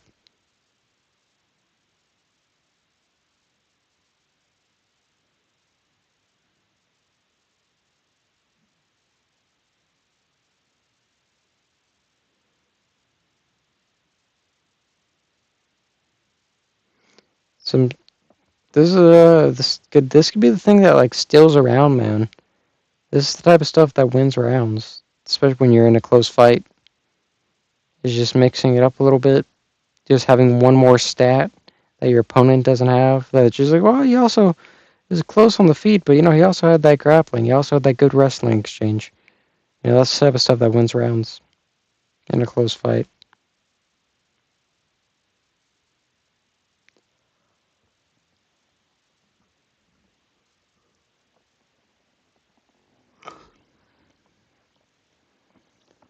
Giga is trying to get up. He is struggling though. He's not that far off, I don't think. Oh, nope. He decided not to go for it. I think he was. Oh, oh, oh, oh. Hmm. I think Giga's going to get dominated on the ground this round for the rest of the round. I think we're seeing a pretty definitive weakness.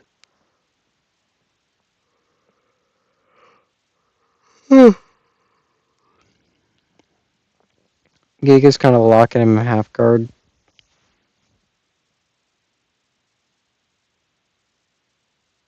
I don't think he wants to allow him any.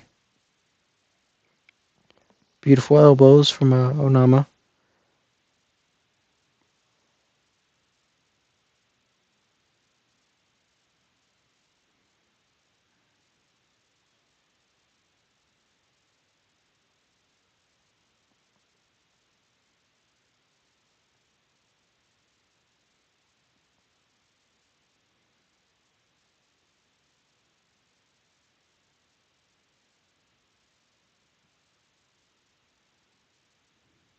Yeah, 10 seconds to go. Onama probably won the round. I want to be shocked. I mean, I could see Giga maybe getting it because they didn't go to the ground till like halfway through the round. But it's probably 19-19 going into the final round. I feel like both guys need either finish or win that last round, in my opinion. But I'd want the finish just because of how close that first round were. Like if I was in the corner of either guy, I'd say, "Hey, you need the finish." That's all I would tell them. You need the finish. There's no guarantee. Go out there and get it done.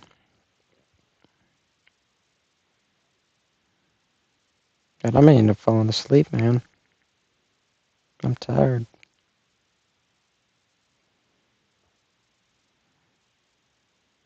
I need a big moment to wake me up.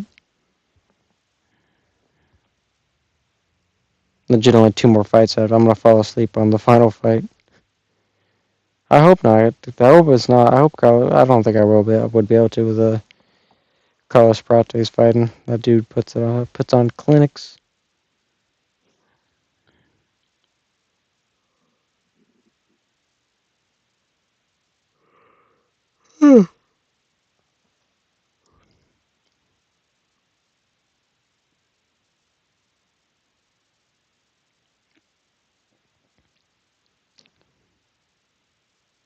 I want to see Giga get the knockout this round, baby. I want to see him pour it out. He'll be on like a 2 or 3 fight losing streak if he loses this fight. I think a 3. I think 3.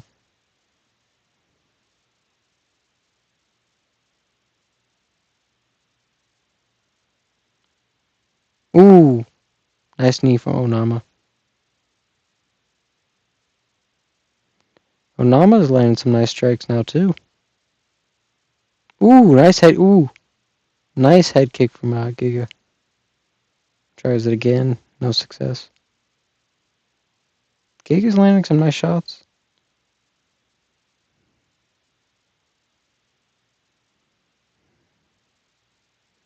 Giga's trying to get him out of there. You can tell there's some real pop on these shots. Waiting too. Both guys are landing big shots this round.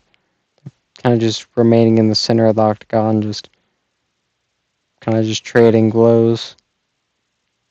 Like just trading exchanges. Like, all right, I'll get this exchange, you get this one. Like whoever throws first is the one winning the exchange.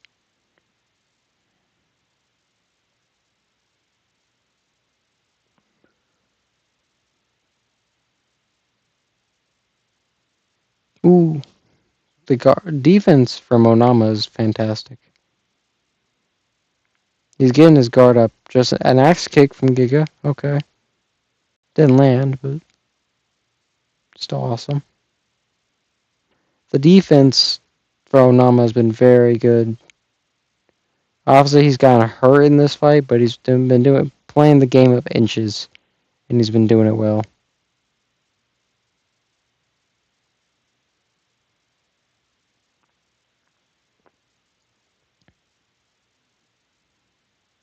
Playing an uppercut from a Giga. Ooh!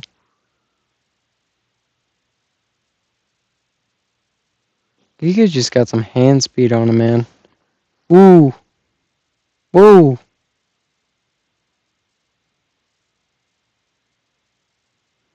Onama shot for a takedown. Something hit. May have been a clash of heads. Something happened. Onama got the takedown, though.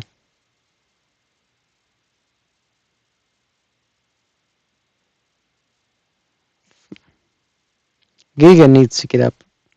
He can't sit here for the last 2 minutes of the round. He needs to get up.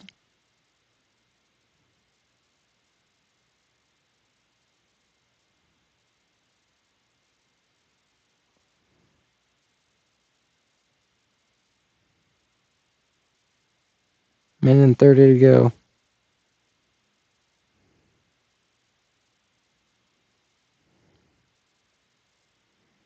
Onama's trying to posture up. He's trying.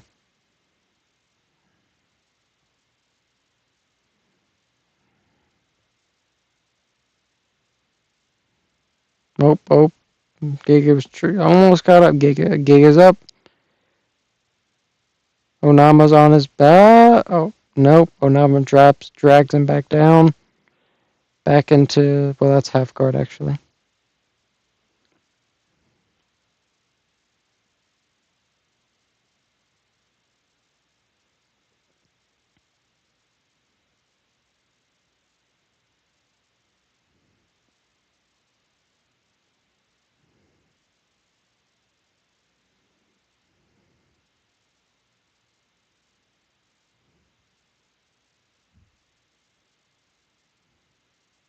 $30 seconds to go.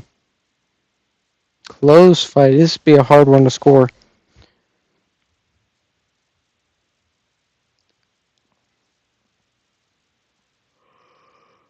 Yep. 5 seconds to go. No, yeah, that's the fight. Go into the decision. Not sure what it'll be. It's gonna be close, though. Somebody has to lose.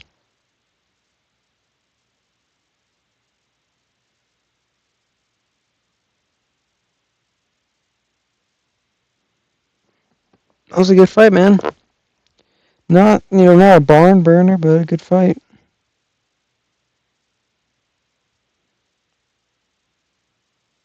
Can't complain. Like, you can't complain about a fight like that.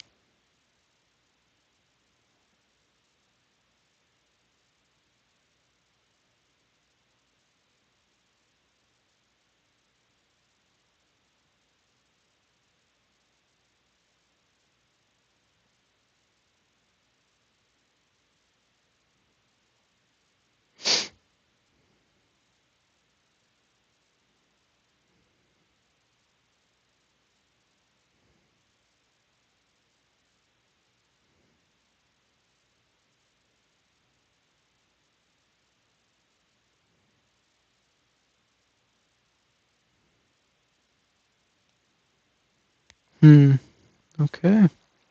I hate this little weird break. When you can't see what's going on in the octagon, because you got the commercial break thing up, just kind of sours the experience just a little bit, I feel like. Alright, like, well, let's get this official decision.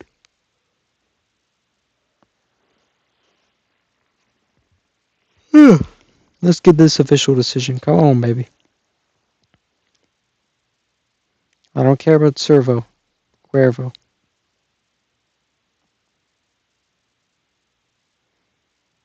I'm not sure. I feel like the judges may give to Onama. I feel like 29-28. Yeah, David got the win. I'm not sure I agree with that. I don't know. I feel like the judges would give it to him, but I don't know I agree. Yeah, first fight prediction I got wrong so far. Not sure how I feel about that.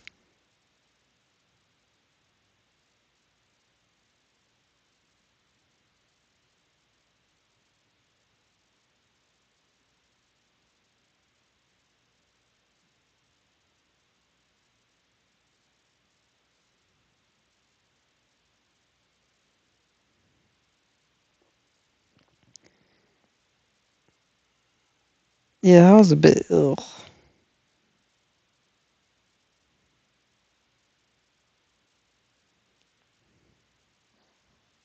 Alright, I'm gonna use the bathroom. I'll be right back.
Here we go.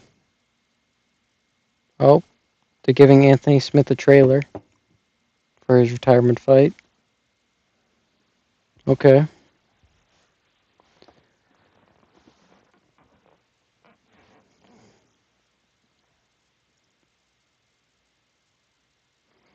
That guy comes to fight. That's true. Anthony Smith generally does come to fight. Like, I feel like the guy doesn't quit. I mean, I feel like he kind of did in his last fight, to be honest. Just a little bit, but against Dominic Reyes. But still, I feel like generally he doesn't. He has the tenacity always, most times.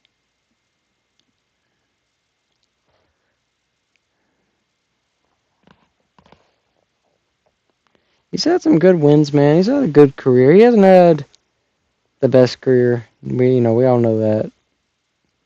But I'd rather. There's a lot of guys who have worse careers than Anthony Smith. This is a guy who's had a crap ton of UFC fights. He's had finishes. He's had everything, man. He's had knockouts. He's had submissions. I mean, fought for the belt, man. He made it to the top of the world. Didn't quite make it. It's not a bad career to have. Better than 99.9% of people.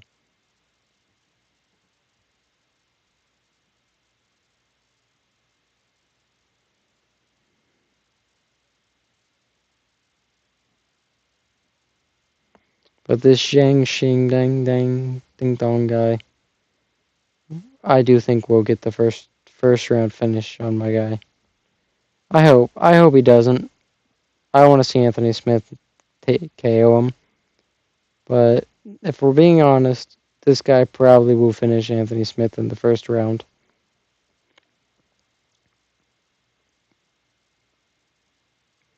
I thought it was gonna be an Anthony Smith trailer. It's not. It's both guys. 18 wins, 18 finishes, 18 wins in the first round. That's a crazy stat. 6 losses though, I think.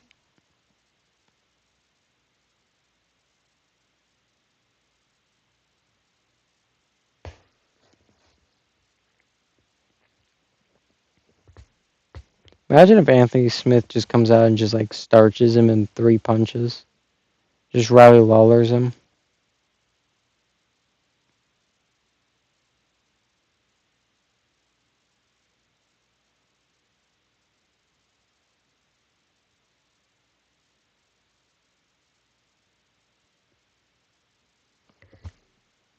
And I'm this close to falling asleep. Jesus. I don't know why. I'm never this tired. Very rare I'm this tired.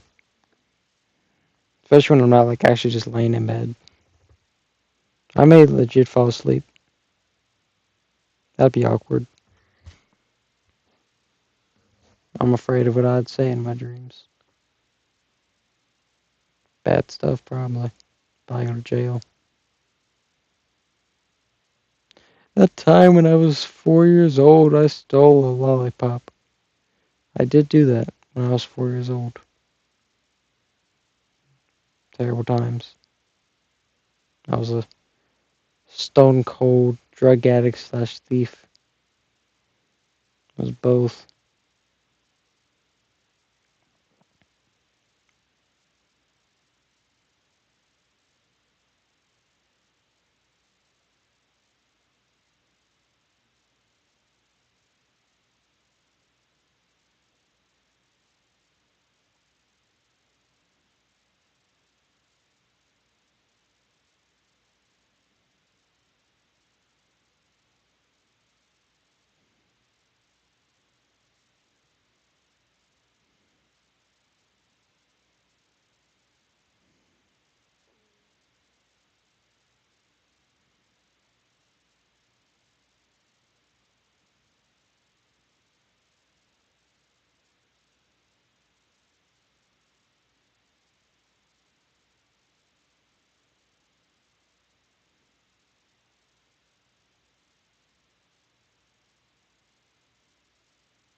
Jesus Christ, what happened?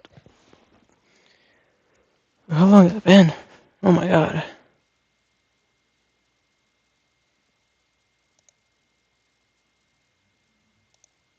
Wait, how long has it been? Oh my god.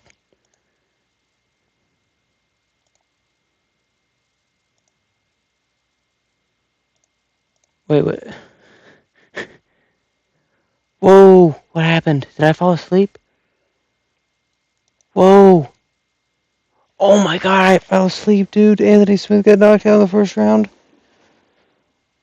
Dude, I can't believe I fell asleep. Oh my god, that sucks. Oh my god, I was right though. I predicted it right. Anthony Smith gets knocked out in the first round. Dude, I can't believe I fell asleep. Oh, that sucks. I woke up and I was like, man, that's weird. I don't know. I guess I missed. Huh. That's a crazy big arena for a fight night.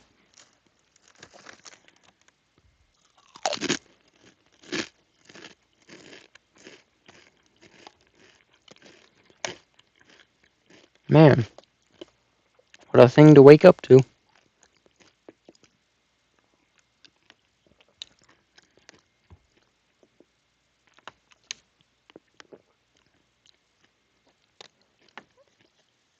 Oh, and that's the last of Anthony Smith's MMA career. Good for him, I guess.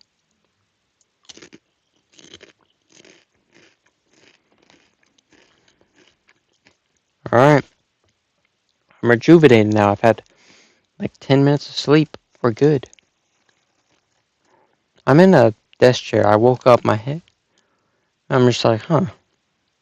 That's weird.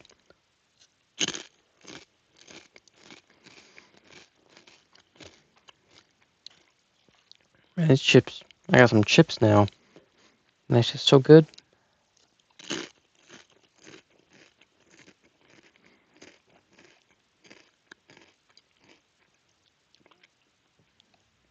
And dude, thank God I woke up. It would have been so awkward if I woke up at like 2, 3 a.m. Still streaming. I barely remembered I was streaming.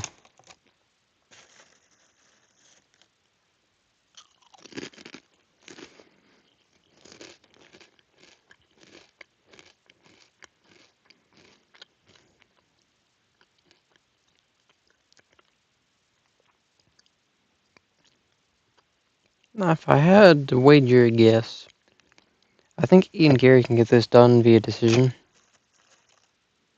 I think that's a realistic guess.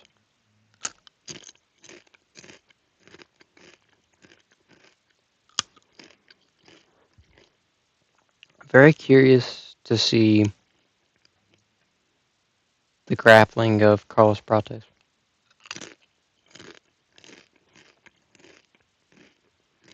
Because I'd be shocked if Ian Garry didn't mix it up this fight, like he's done in his last 2 fights.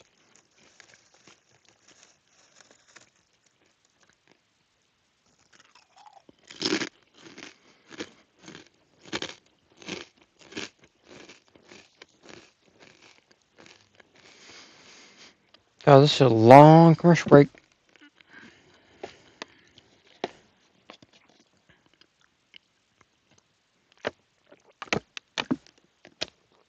I would not have done well in the mostly ad era. I mean, I kind of lived in that era, to be fair.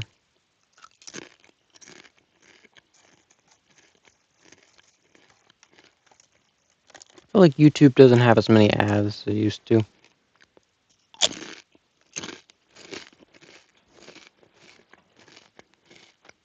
That or I get lucky, I guess. Oh, here we go.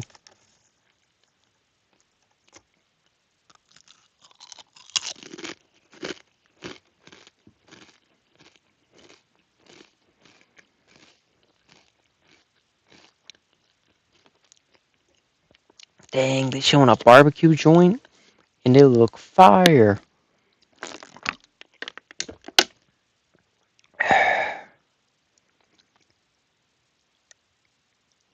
Dean Gary's so goofy. Look at the dude has no chin. Carlos Prates don't got a chin either.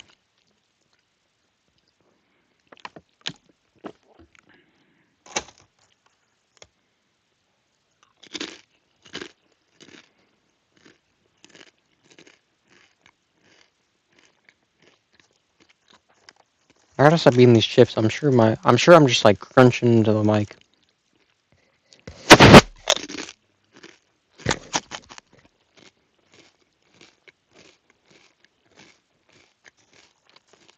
Oh, we're getting a trailer.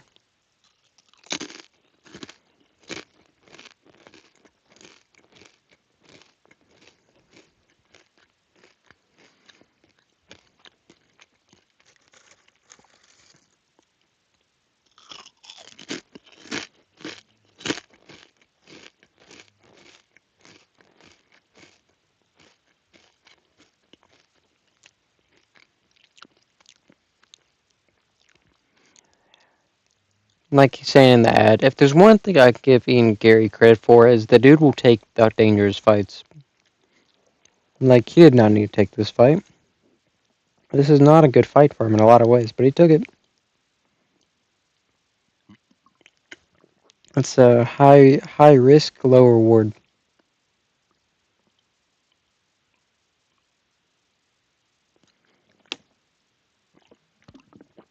Ian Gary is a really impressive fighter. Like his striking is really good, and his grappling is actually really good as well. Like I think people kind of forget that he won the MVP fight via grappling. He almost choked out Shavkat Rakhmonov. I mean, this guy's got some elite grappling. Not elite, but some really dangerous grappling. So, like, he's that makes him a well-rounded fighter. I mean, he's really not just a striker. He's really shown that in his last two fights.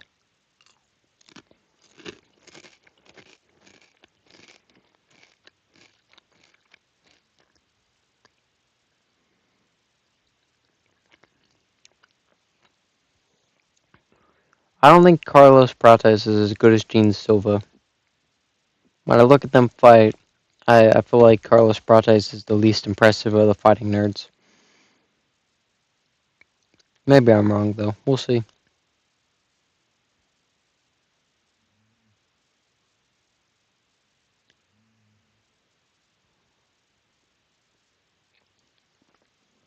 Imagine if Ian Garry just came out here and, like, starched him in the first round. Nobody would expect that.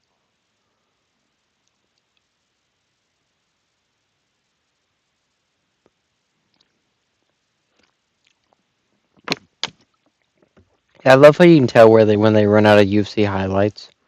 So they just start showing, like, Dana White Contender Series.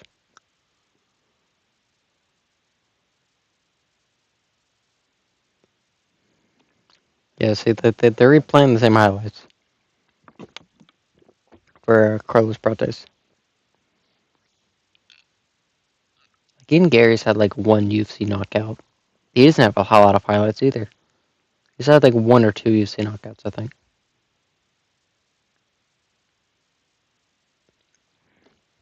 Alright, here we come. Is this... Who's walking out? Is this Carlos Prates?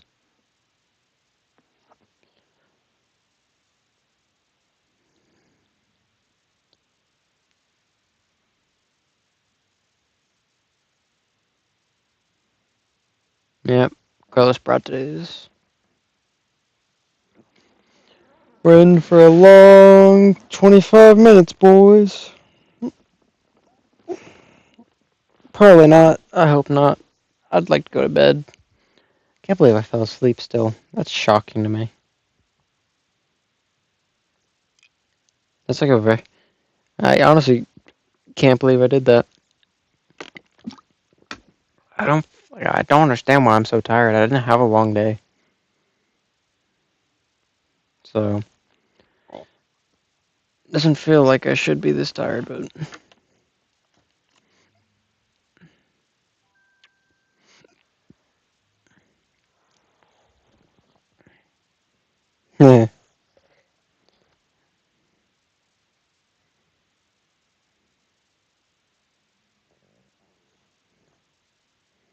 Trying to find the Anthony Smith knockout since I missed it.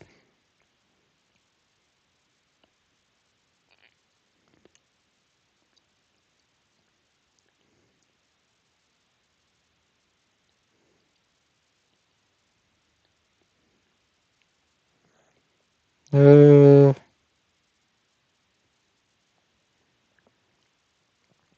it should not be this hard to find this.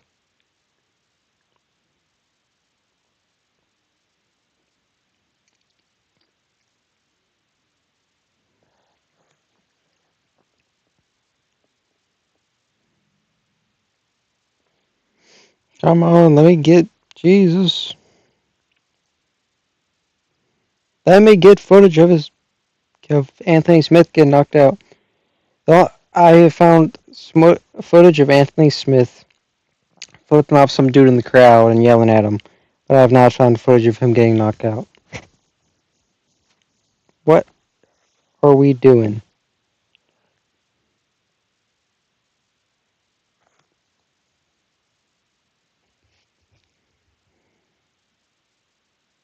Oh my god, I'm never going to be able to find.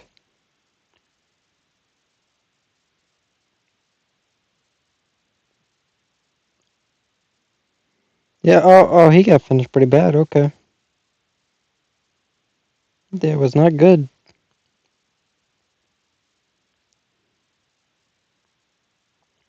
Okay.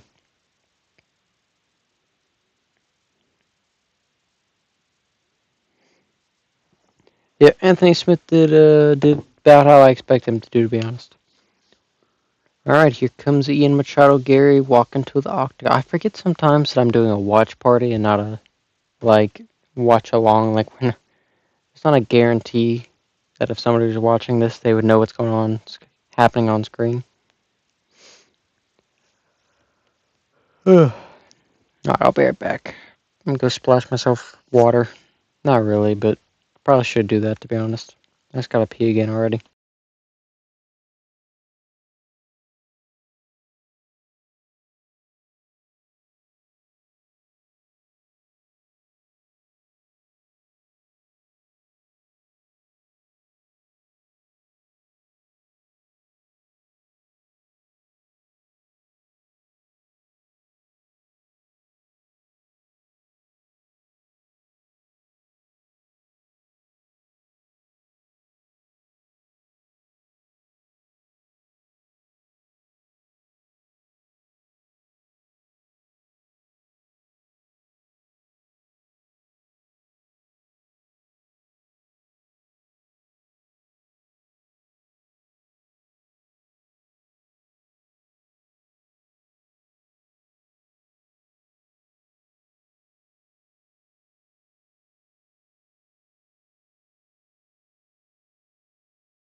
How did Ian Garry manage to get these purple shorts?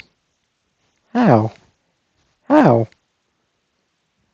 How did he get them? He got them before they were doing like custom stuff all the time. It's kind of some bullcrap, man. You know, I just realized if Conor McGregor ever does come back, that dude may walk out in like Irish flag shorts. That sounds kind of cool. I kind of want to see it. People have had American flag shorts, but nobody's done Don Fryer American flag short. Two guys, Michael Chandler and Justin Gaethje, both did the American flag shorts. Both of them did the dumbest design. Neither of them have done the straight red, white, and blue American, true American grit flags. Or ain't either of them do. Ain't no apple, cherry pie, ice cream and apple pie type thing. Ain't neither of them do that. Why not? Ice cream and apple pie. Ain't neither of them done it. They ain't been true Americans. Alright, because I can ding dong, ding ding, ding dong dong. Tell you what I would have done. I would have walked out in a Speedo. A red, white, and blue Speedo. To represent America. That's what I told them. I would tell them, if y'all get me these shorts, we ain't fighting. And then they would, say, okay, so you're not fighting because, I don't think I'd make it to the UFC. They'd probably be like, how did you get into our office? Something like that.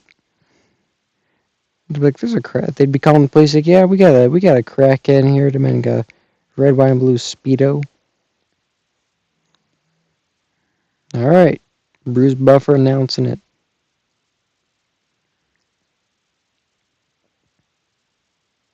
Oh, Saldomato's reffing. That dude's everywhere, man. He must get paid good. They must all get. I'm sure it's a lot of the same judges. I'm sure, but they must get paid great because they have to travel a lot.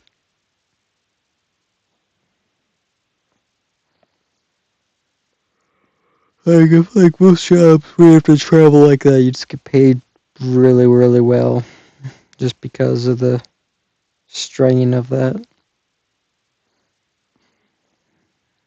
So Ian Garry by decision. I've already completed my goal of 4 out of 6 predictions right. So if I get this one right, if I get Ian Garry, if Ian Garry wins by decision, I would have gotten 5 out of 6 right. That's not bad.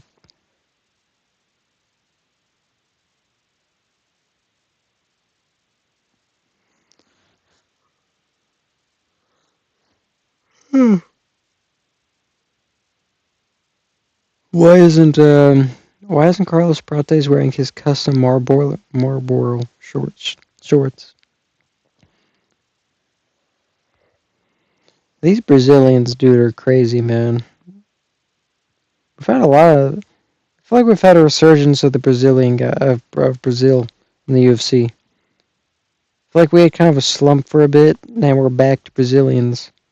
We're getting back to Brazilians kind of running it. When do we get back to the white dudes running it? We used to be a white organization, a white sport. We used to be a proper sport before these. No, I don't care about that. I do like to see American champs though. Like I don't really care white, black, Asian, but I just like to see an American champ. Like we got Bilal Muhammad and John Jones. Don't like John Jones. Bilal Muhammad is a good guy. Boring, but a good guy. And that's it. No more American champs. Sean Strickland was a great. There's Ian Garry's wife. Look, say what you want about his wife. That's a bad woman. That's a that's a that's a pretty woman. That dude won. Like even if he is a cuck, he won. And his kid looks just like him. So we know that's his kid because he looks exactly like him. I don't know why I called it an it. I called him an it. I did it twice. All right, fight started, baby.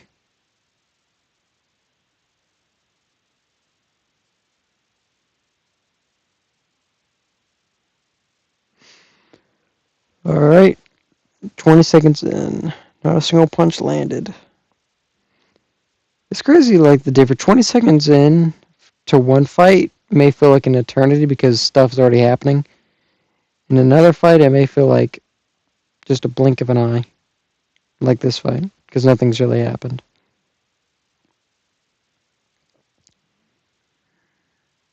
I feel like Prates is going to be looking to counter this fight. I feel like he won't want to leave himself open and be taken down. I want to be shocked. The heights, the range difference and stuff is very similar, which is a rarity for Ian Garry at this weight division. Not a lot of guys can match him in that regard. Prates is pretty close.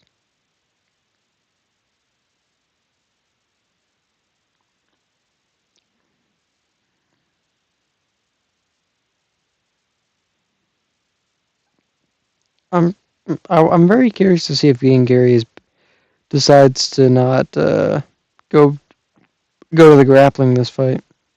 Ooh, both guys land a nice shot. Let's get down. Let's get dirty, boys. Let's get down. Ian Garry's throwing a lot of head kicks. I would like for him to just start blasting him to the body. I think that's 3 head kicks already, 3 or 4. Just start blasting kicks to the body. Set it up at least. Don't mask him at minimum.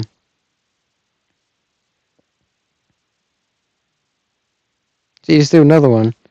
You're not setting it up with nothing. That one was at least a little bit set up. He had a jab before it.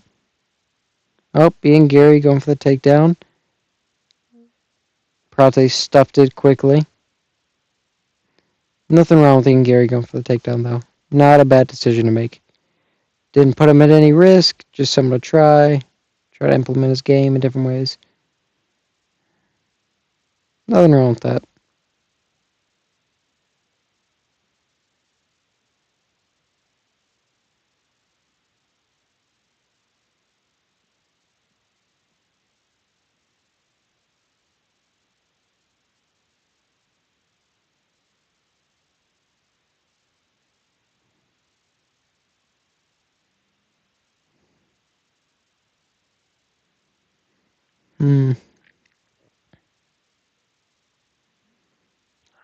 God, yeah.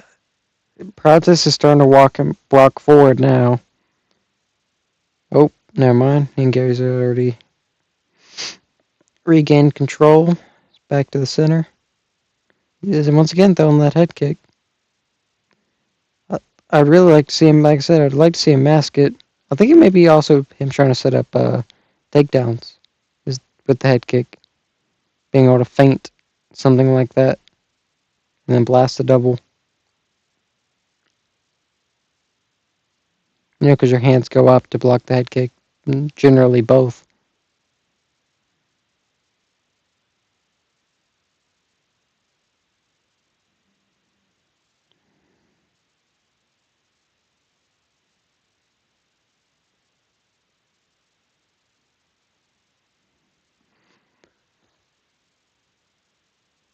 Ooh, some nice shots from Ian Garry. I will say it's been a decent round on the feet for Ian Garry.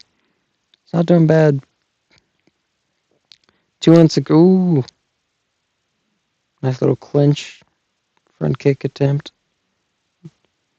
Another head kick from Ian Garry. Blocked, but, those do hurt. Not like you don't ever want to. You want to dodge those. Like, you don't want to have to block a head kick because, you ever, it's same thing with, checking a kick. Just because checking a kick tends to hurt your opponent more than you do, doesn't mean it feels good.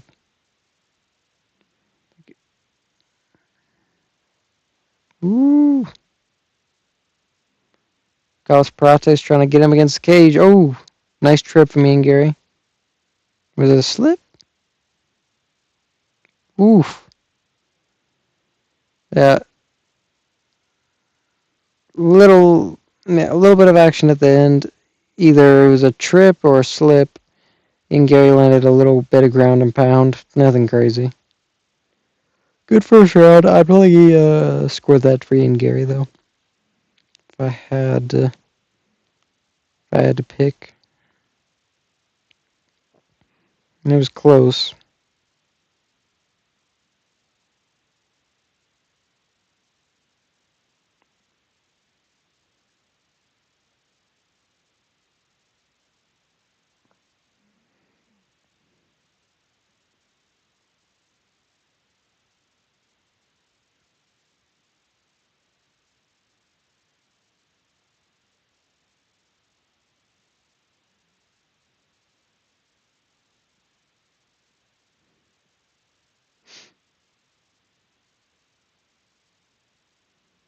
Alright. Let's get the second round going, baby.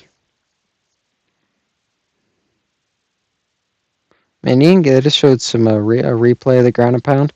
Dude, Ian Garry landed a cracking left hand. Bounced the head off the canvas.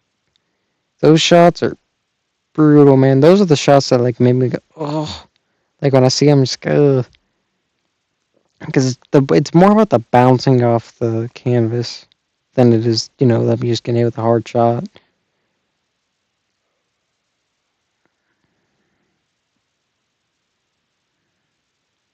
Ooh. Ian Garry's timing is really good so far this fight. He's timing Carlos Prates really well. Carlos Prates is struggling to get going. He's throwing, throw a single shot, and Ian Garry's already thrown two. I think there's a little bit of a speed difference. Like Ian Garry kind of hit him with like, oop, nice, that was nice takedown entry from Ian Garry. Didn't quite get it. Carlos Prates with fantastic takedown defense. Don't know how he didn't get taken down there. But that was a fantastic entry from Ian Garry. Very great timing. But that's what I'm noticing so far from this fight. I feel like Ian Garry may just be a little bit faster to react.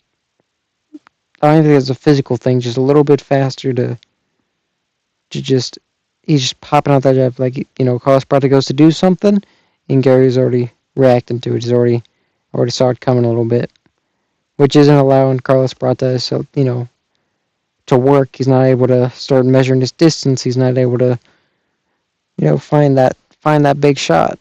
He doesn't get nice oblique kicks, me and Garry. And that's one of the things the head kick is doing. And Gary's using the head kick to disrupt, not really woo! I'm not sure if Ian Garry landed or if Carlos Prates landed, but you could hear it. Both guys threw. I think it was Ian Garry.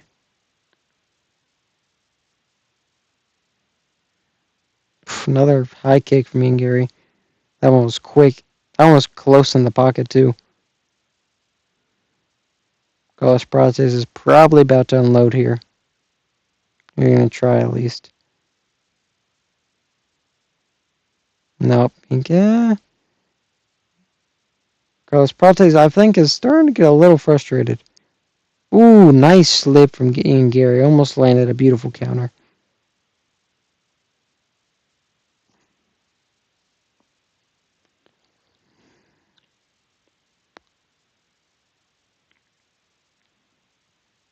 Prates' corner saying stop playing around. That's interesting. I don't feel like dude's playing around, man. Doesn't seem like it, at least. No, like Gene Silva was playing around. Doesn't feel like Carlos Prates is playing around.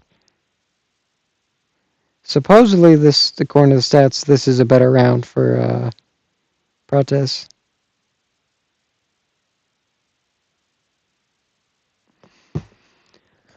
Ooh. Okay, sitting back up completely straight. Ooh, nice right hand from me and Garry. I feel like Prates felt that one a little bit. I feel like that's the biggest reaction. I think that's the biggest shot we've seen in the fight outside of that one ground and pound. That was a beautiful shot.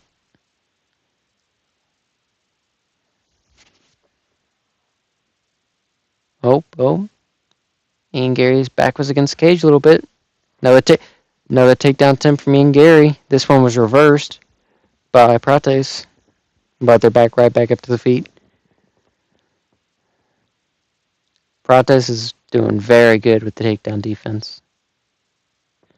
Beautiful takedown defense. This is from a guy who almost choked out Shavkat Rakhmonov, which doesn't mean he has good takedowns per se, but still shows he's at least competent on the ground. Which getting to the ground and being on the ground are different things.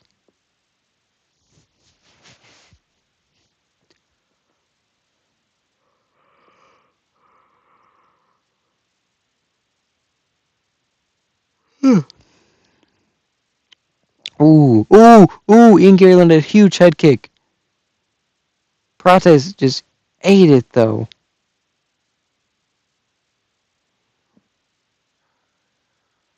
Ian Garry landed the head. It looked like it landed pretty flush.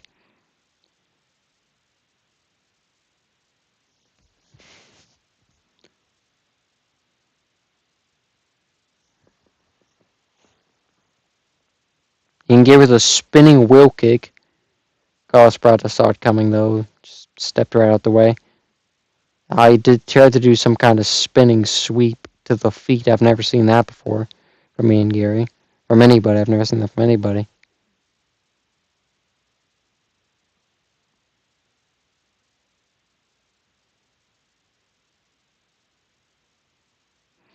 Ian Garry's looking really good this fight. Going in round 3, I mean, uh, he hasn't. That head kick was big. That was a big moment to have. Carlos Prates ate it, but with moments like that, man, that's what gets the knockout. That's the stuff that accumulates. But Prates needs to gotta get it together next round, man. Otherwise, it's over for him. He'll need the knockout. He'll need the finish, I guess, not just the knockout. But I'm really liking. I'm liking the performance from me and Garry so far. He's doing a good job.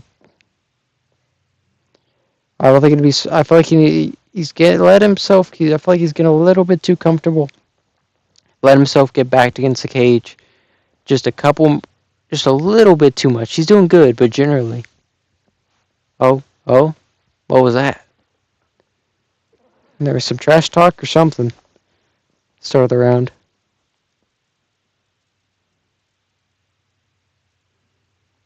Paul Fodor's brought up a stat. Ian Garry's landed more than Prates has thrown in the first 10 minutes. Doing a little bit of hand fighting.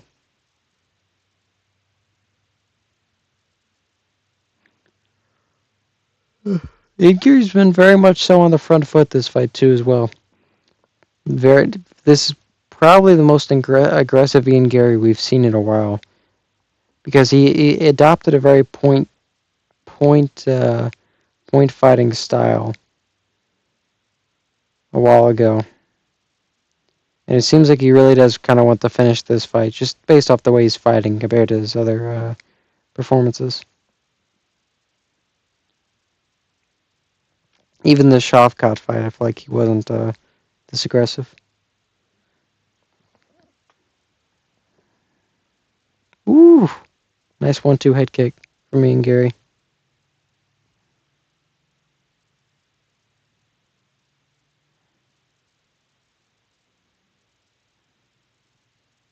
I'd be curious to see, to know what Carlos Prates is thinking. I'd like to see if he's still confident that he's going to be able to. And Garry tried to shoot another takedown, failed, almost got that one though. It was decently close. It's not a bad takedown attempt. It's not a bad thing to do. He's getting like 1 or 2 of those out per round, so. And that's type of stuff. Yeah, that's. I mean, that could help with the head kicks, man. Just feint a little bit, help. And if that helps him land one shot, that could win him the fight. Nothing wrong with doing that. Ooh, Carlos Prates with a head kick of his own. Narrowly misses. Ooh! Ian Garry has him hurt. Ian Garry's rocked him. Ian Garry rocked him. A beautiful uppercut to split the guard.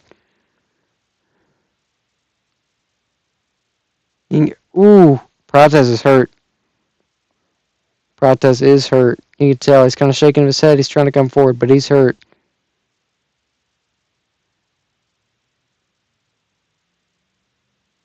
This is Ian Garry's moment. Ian Garry has the takedown. First takedown of the fight. This has ruined Carlos Prates' 100% takedown defense rate. It's probably like 98% now or something. I don't know how many times there's been. I don't know how many attempts there's been. And Gary's trying to bring down some ground and pound. Is he about to take back? It looked like he was going to just stand up to stack guard for a second, but. Okay? Prates is back up. Ian's on his back against the cage. I think Ian's about to try and drag him down. Yeah, he's trying to. Ooh, nice knee from Ian. Prates having some good defense. Reversed the clinch as Ian pressed against the cage now. Ian's hurting Prates this round pretty bad. He had him hurt pretty bad. I haven't seen Prates stumble back like that in his UFC career. This was a very big step up in competition for Prates, and you can tell. I feel like he's struggling with it. Fighting nerds may not be undefeated after this. Woohoo! The head movement of Ian Garry is very impressive. There's some McGregor stuff. He's just he's outclassing Prates on the feet. Another beautiful takedown attempt from Ian Garry gets him down. I feel like he wants to finish it on the ground, whether ground and pound or submission. I feel like what is Ian doing? He's taking the back, but I feel like he was trying to backpack, but he's a bit tall for that. It's kind of hard to do it. I was trying to trip him, but 10 seconds to go in the round. Going into the fourth round, Ian's had a really good round. 2 successful takedowns. I mean, some ground and pound. Had him rocked. I mean, not a bad day if you're Ian Garry. Not a bad round if you're Ian Garry. Not at all.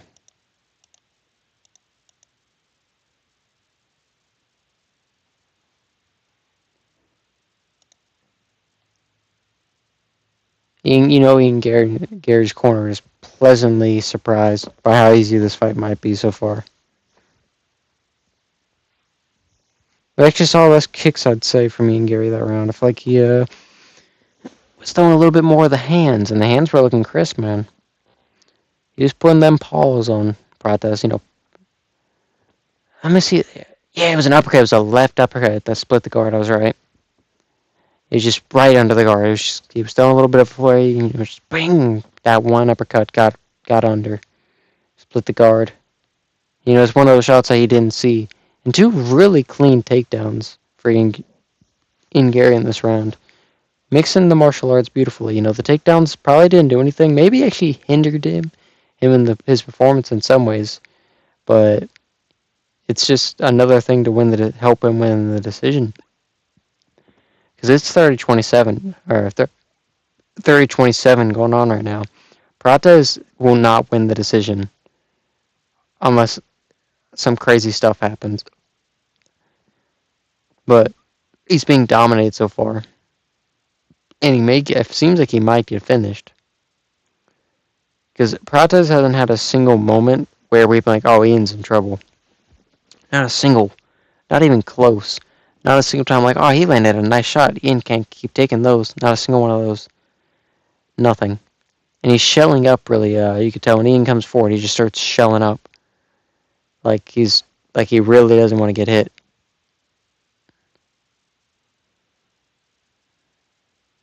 The precision of Ian Garry is definitely giving him problems. The timing and precision.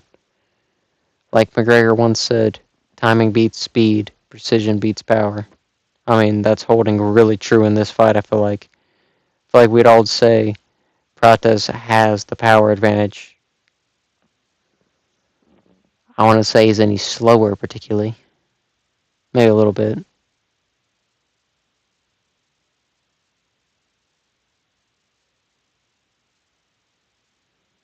I feel like I didn't give enough credit to the head kicks in the first round. I'm actually really liking them now, even though he's not setting them up. I'm really liking them, just because of what they're doing. They're making Carlos Prates gas. Another takedown for Ian Garry. Gets him down. Prates instantly able to get back up, though. This is some Marab type stuff. Like, that sounds stupid, but it really is almost a Marab type game plan. Just in the sense of just like, even if my takedowns aren't doing anything, I'm going to beat you up on the feet. I'm going to pressure you on the feet. I'm going to shoot takedowns. Even if I don't get them, expect another one. But I'm going to throw a lot of strikes too. Ian Garry with another takedown. Once again, Carlos Prates right back up though. It's smart for me and Garry. Wear him out.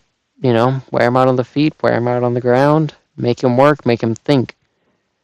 You're taking away all of his advantage. Carlos Prates has one advantage, and it's high-level power, elite power.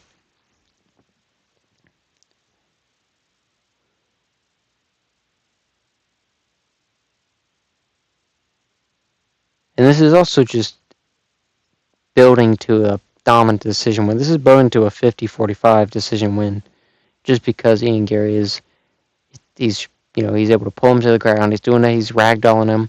Yeah, 86. Ian Garry is throwing 200 strikes compared to Prates throwing 71. Prates has only landed 24 strikes. Ian Garry has landed like 143. I think is what it said. I mean, you could tell who's winning the fight very easily. Oof, nice stiff jab from Ian Garry. They're saying something about Ian Garry pot shotting, but like the Lorosenko did, but he's not. He's really not. Ooh, Ian Garry landed a really crisp, beautiful jab. The timing on that was perfect. You could tell it kind of made Prates think. Prates coming on strong at the end of the round. I'll give him that. He's throwing some strikes. A little bit of life here. And at the end of round 4, the last minute, Ian Garry's still looking good. Getting a little bit too sloppy with the hands down. Ian Garry's slowing down a little bit, is what I'm seeing. Still looking really clean, though. Head movement still looking good, but he's getting hit a little more. I think Ian's bleeding from the nose now. Ooh! Prates busted open that cut on the right side of Ian Garry's face. He had a pre-existing cut coming into this fight that just been busted open. Ian Garry just landed another takedown, but Prates was able to warm his way back up.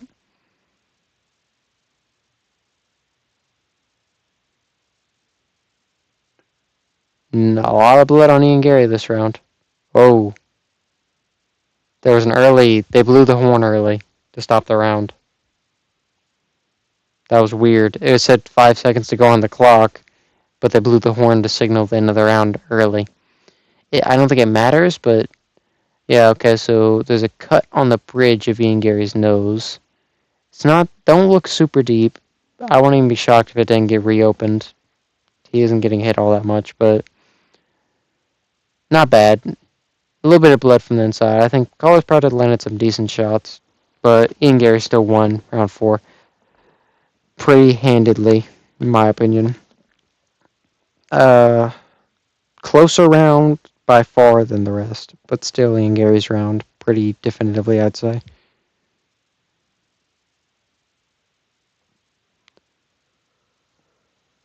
I definitely think Ian may have felt that power of Prates just a little bit in that round towards the end. I think he may have tasted it, be like, all right, not a fan. Got a little bit more desperate for a takedown towards the end. Maybe it was because of the blood. Who knows? Maybe he was in his eye a little bit or something. Hard to tell. Maybe he was feeling the power. We don't know. But so far, I'm trusting in Ian Garry's ability to get this done. One more round. He's been perfect so far in this fight. This is a beautiful performance. And this is not a boring fight. Ian Garry has brought it. He's put the power behind the punches. He's done things to get the fight, to finish the fight. He could maybe have done a little more, yeah, but as this is a technically beautiful performance.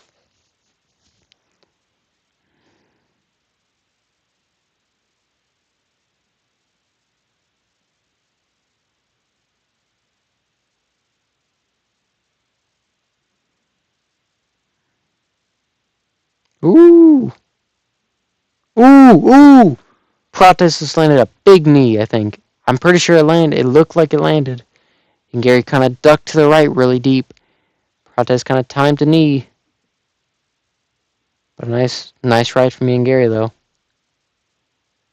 I don't think that knee landed. I feel like it would have busted him open again, but I don't think it landed.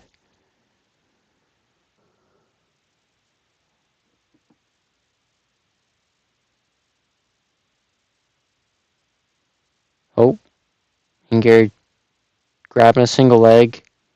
Will he get it? Nope, didn't get it.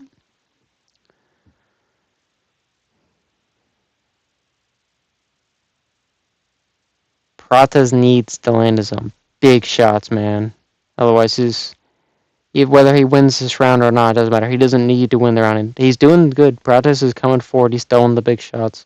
I like the 1-2. What I really like is a 1-2 and the kind of a slappy hook. He's in southpaw. Because Ian kind of ducks as well. I liked that knee. When he's coming in for those takedowns as well, he's coming in from afar. You could time a knee on those. The way he's coming in, he's not coming straight to the ground. He's coming in at a slope at an angle. You could definitely catch him with a knee. There's time. There's an in-between right there. And the way he's backing up to against the cage with his hands down, there's an opening. There's an opening to catch Ian Garry. Right here, you got 2 minutes and 40 seconds to go. Prata is you gotta back him up. You gotta back him up. He's leaving his hands down. He's gonna be open. Still good work from Ian Garry though, but definitely slowed down cardio wise. Both guys took a punch there. Ian Garry going for another takedown. Doesn't quite get it. Still has him against the cage though. Still has him pinned. Not bad. Probably about to shoot for another takedown. And or a trip.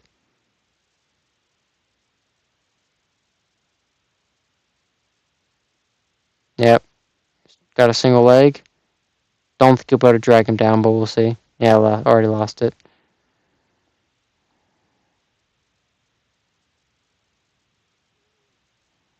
Ooh. Nice little flurry of punches from Garry. Two nice oblique kicks. Both guys are definitely a little tired. Beautiful head kick from Prates. Doesn't land, and Garry just narrowly dodges it. Just perfect game of inches. Not even inches. Quarter inches. Another takedown from Garry. Reversed by Prates. Prates is in half guard. This is his chance to rain down ground and pound. A minute to go. Minute and 10 seconds. Rain down some. This is his chance. Rain down some ground and pound. Get the finish. MVP had the same chance. Nice. Oh. Whoa. Carlos Prates is landing some nasty ground and pound. Ian Garry's back up. Ian Garry's desperate. I think Ian Garry may be hurt. He's desperate for a takedown. Ian Garry's desperate for that takedown. 35 seconds to go. Carlos Prates is just wanting him to stand. There we go. He's going back to the takedown. I feel like Ian Garry's hurt, man. He's moving really weird. 20 seconds to go. This is it. This is it for Prates. This is his time to go. You got him. You gotta go. 15 seconds. 15 seconds. 10 seconds. Gotta go. Yeah, Prates isn't. Yeah. Prates is just not throwing. Ian Garry goes for that little heel hook spinning trip thing. Yeah. Ian Garry wins. Ian Garry trying to show respect, trying to get him to go to the knees together. Prates didn't really want to do that. Kind of weird. They're walking around the octagon together, though. Don't really think Prates wants to do the whole respect tour thing. Doesn't seem that interested in it. Well, I'd probably say Ian Garry won 4 rounds to 1. If I had to... Yeah, that's probably how I'd say it. It wasn't... that last round was close, man. Carlos Prates is good. He's dangerous. If he would have been... I feel like he could have done that. I feel like he should have been... He was obviously in the first 2 rounds, and some of the third, was able to reverse the takedowns really easily. And we saw it. He kind of did it, but then he wouldn't commit to it. If he would have done that from the beginning, that would have maybe won him some of the rounds. That would have took away some of the control. But, it's too late now. Fight's already over.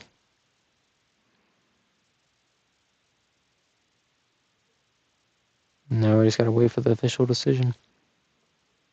And here we are. Don't show below, Muhammad. We don't want to see that guy. Can't believe Jack Delamain has a title shot. Makes no sense to me. Makes 0 sense.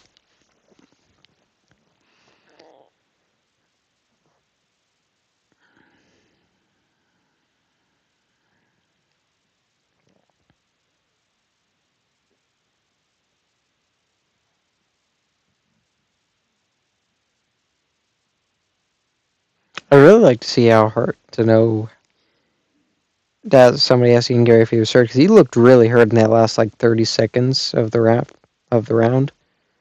He looked hurt. The way he was moving, he was starting moving really weird. Yeah, winner by unanimous decision, Ian Garry.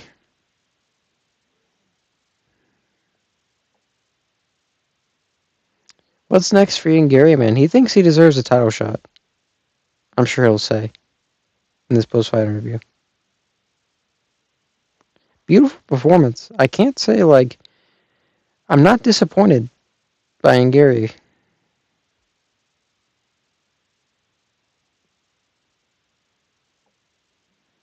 He's being quite respectful after. I can't believe he's only ranked number 7. I don't know what he'll be. I feel like he should be ranked in the top 5 after that.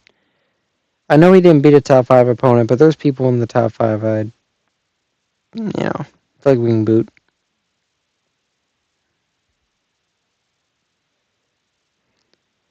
I feel like Ian Garry could have done a little more. Garry did a really good job. Kind of gassed in the 4th round. Feel like he could have got the finish if he really would have pressed it.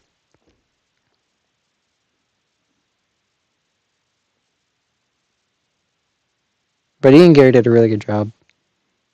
Like, I can't not take anything away from the performance. I can't really. And this wasn't, an original fight. This fight was not planned to happen. This fight would not have happened if Jamal Hill would not have gotten injured.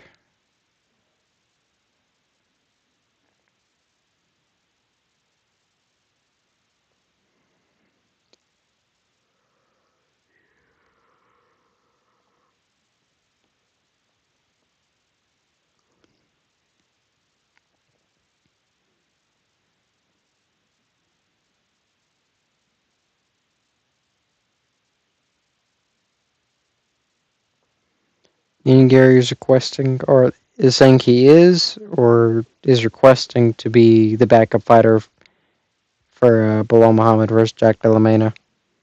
And he still wants to be next for the title shot. I don't think he'll be next for the title shot, personally, but I think he's 1 win off.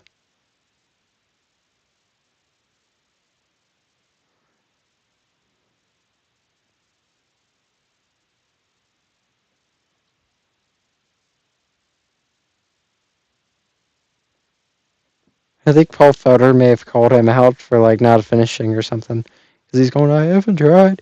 I tried. Like, you think I didn't try? Like, I don't like that. If Paul Felder did call him out on that, I don't know how good of friends they are, or if they're buddies a little bit. But if they're not, it's a little bit douchey from Paul Felder. Because obviously he did try. Like, I think he could have tried a little harder, but he definitely did try. Fighting nerds are no longer undefeated, man.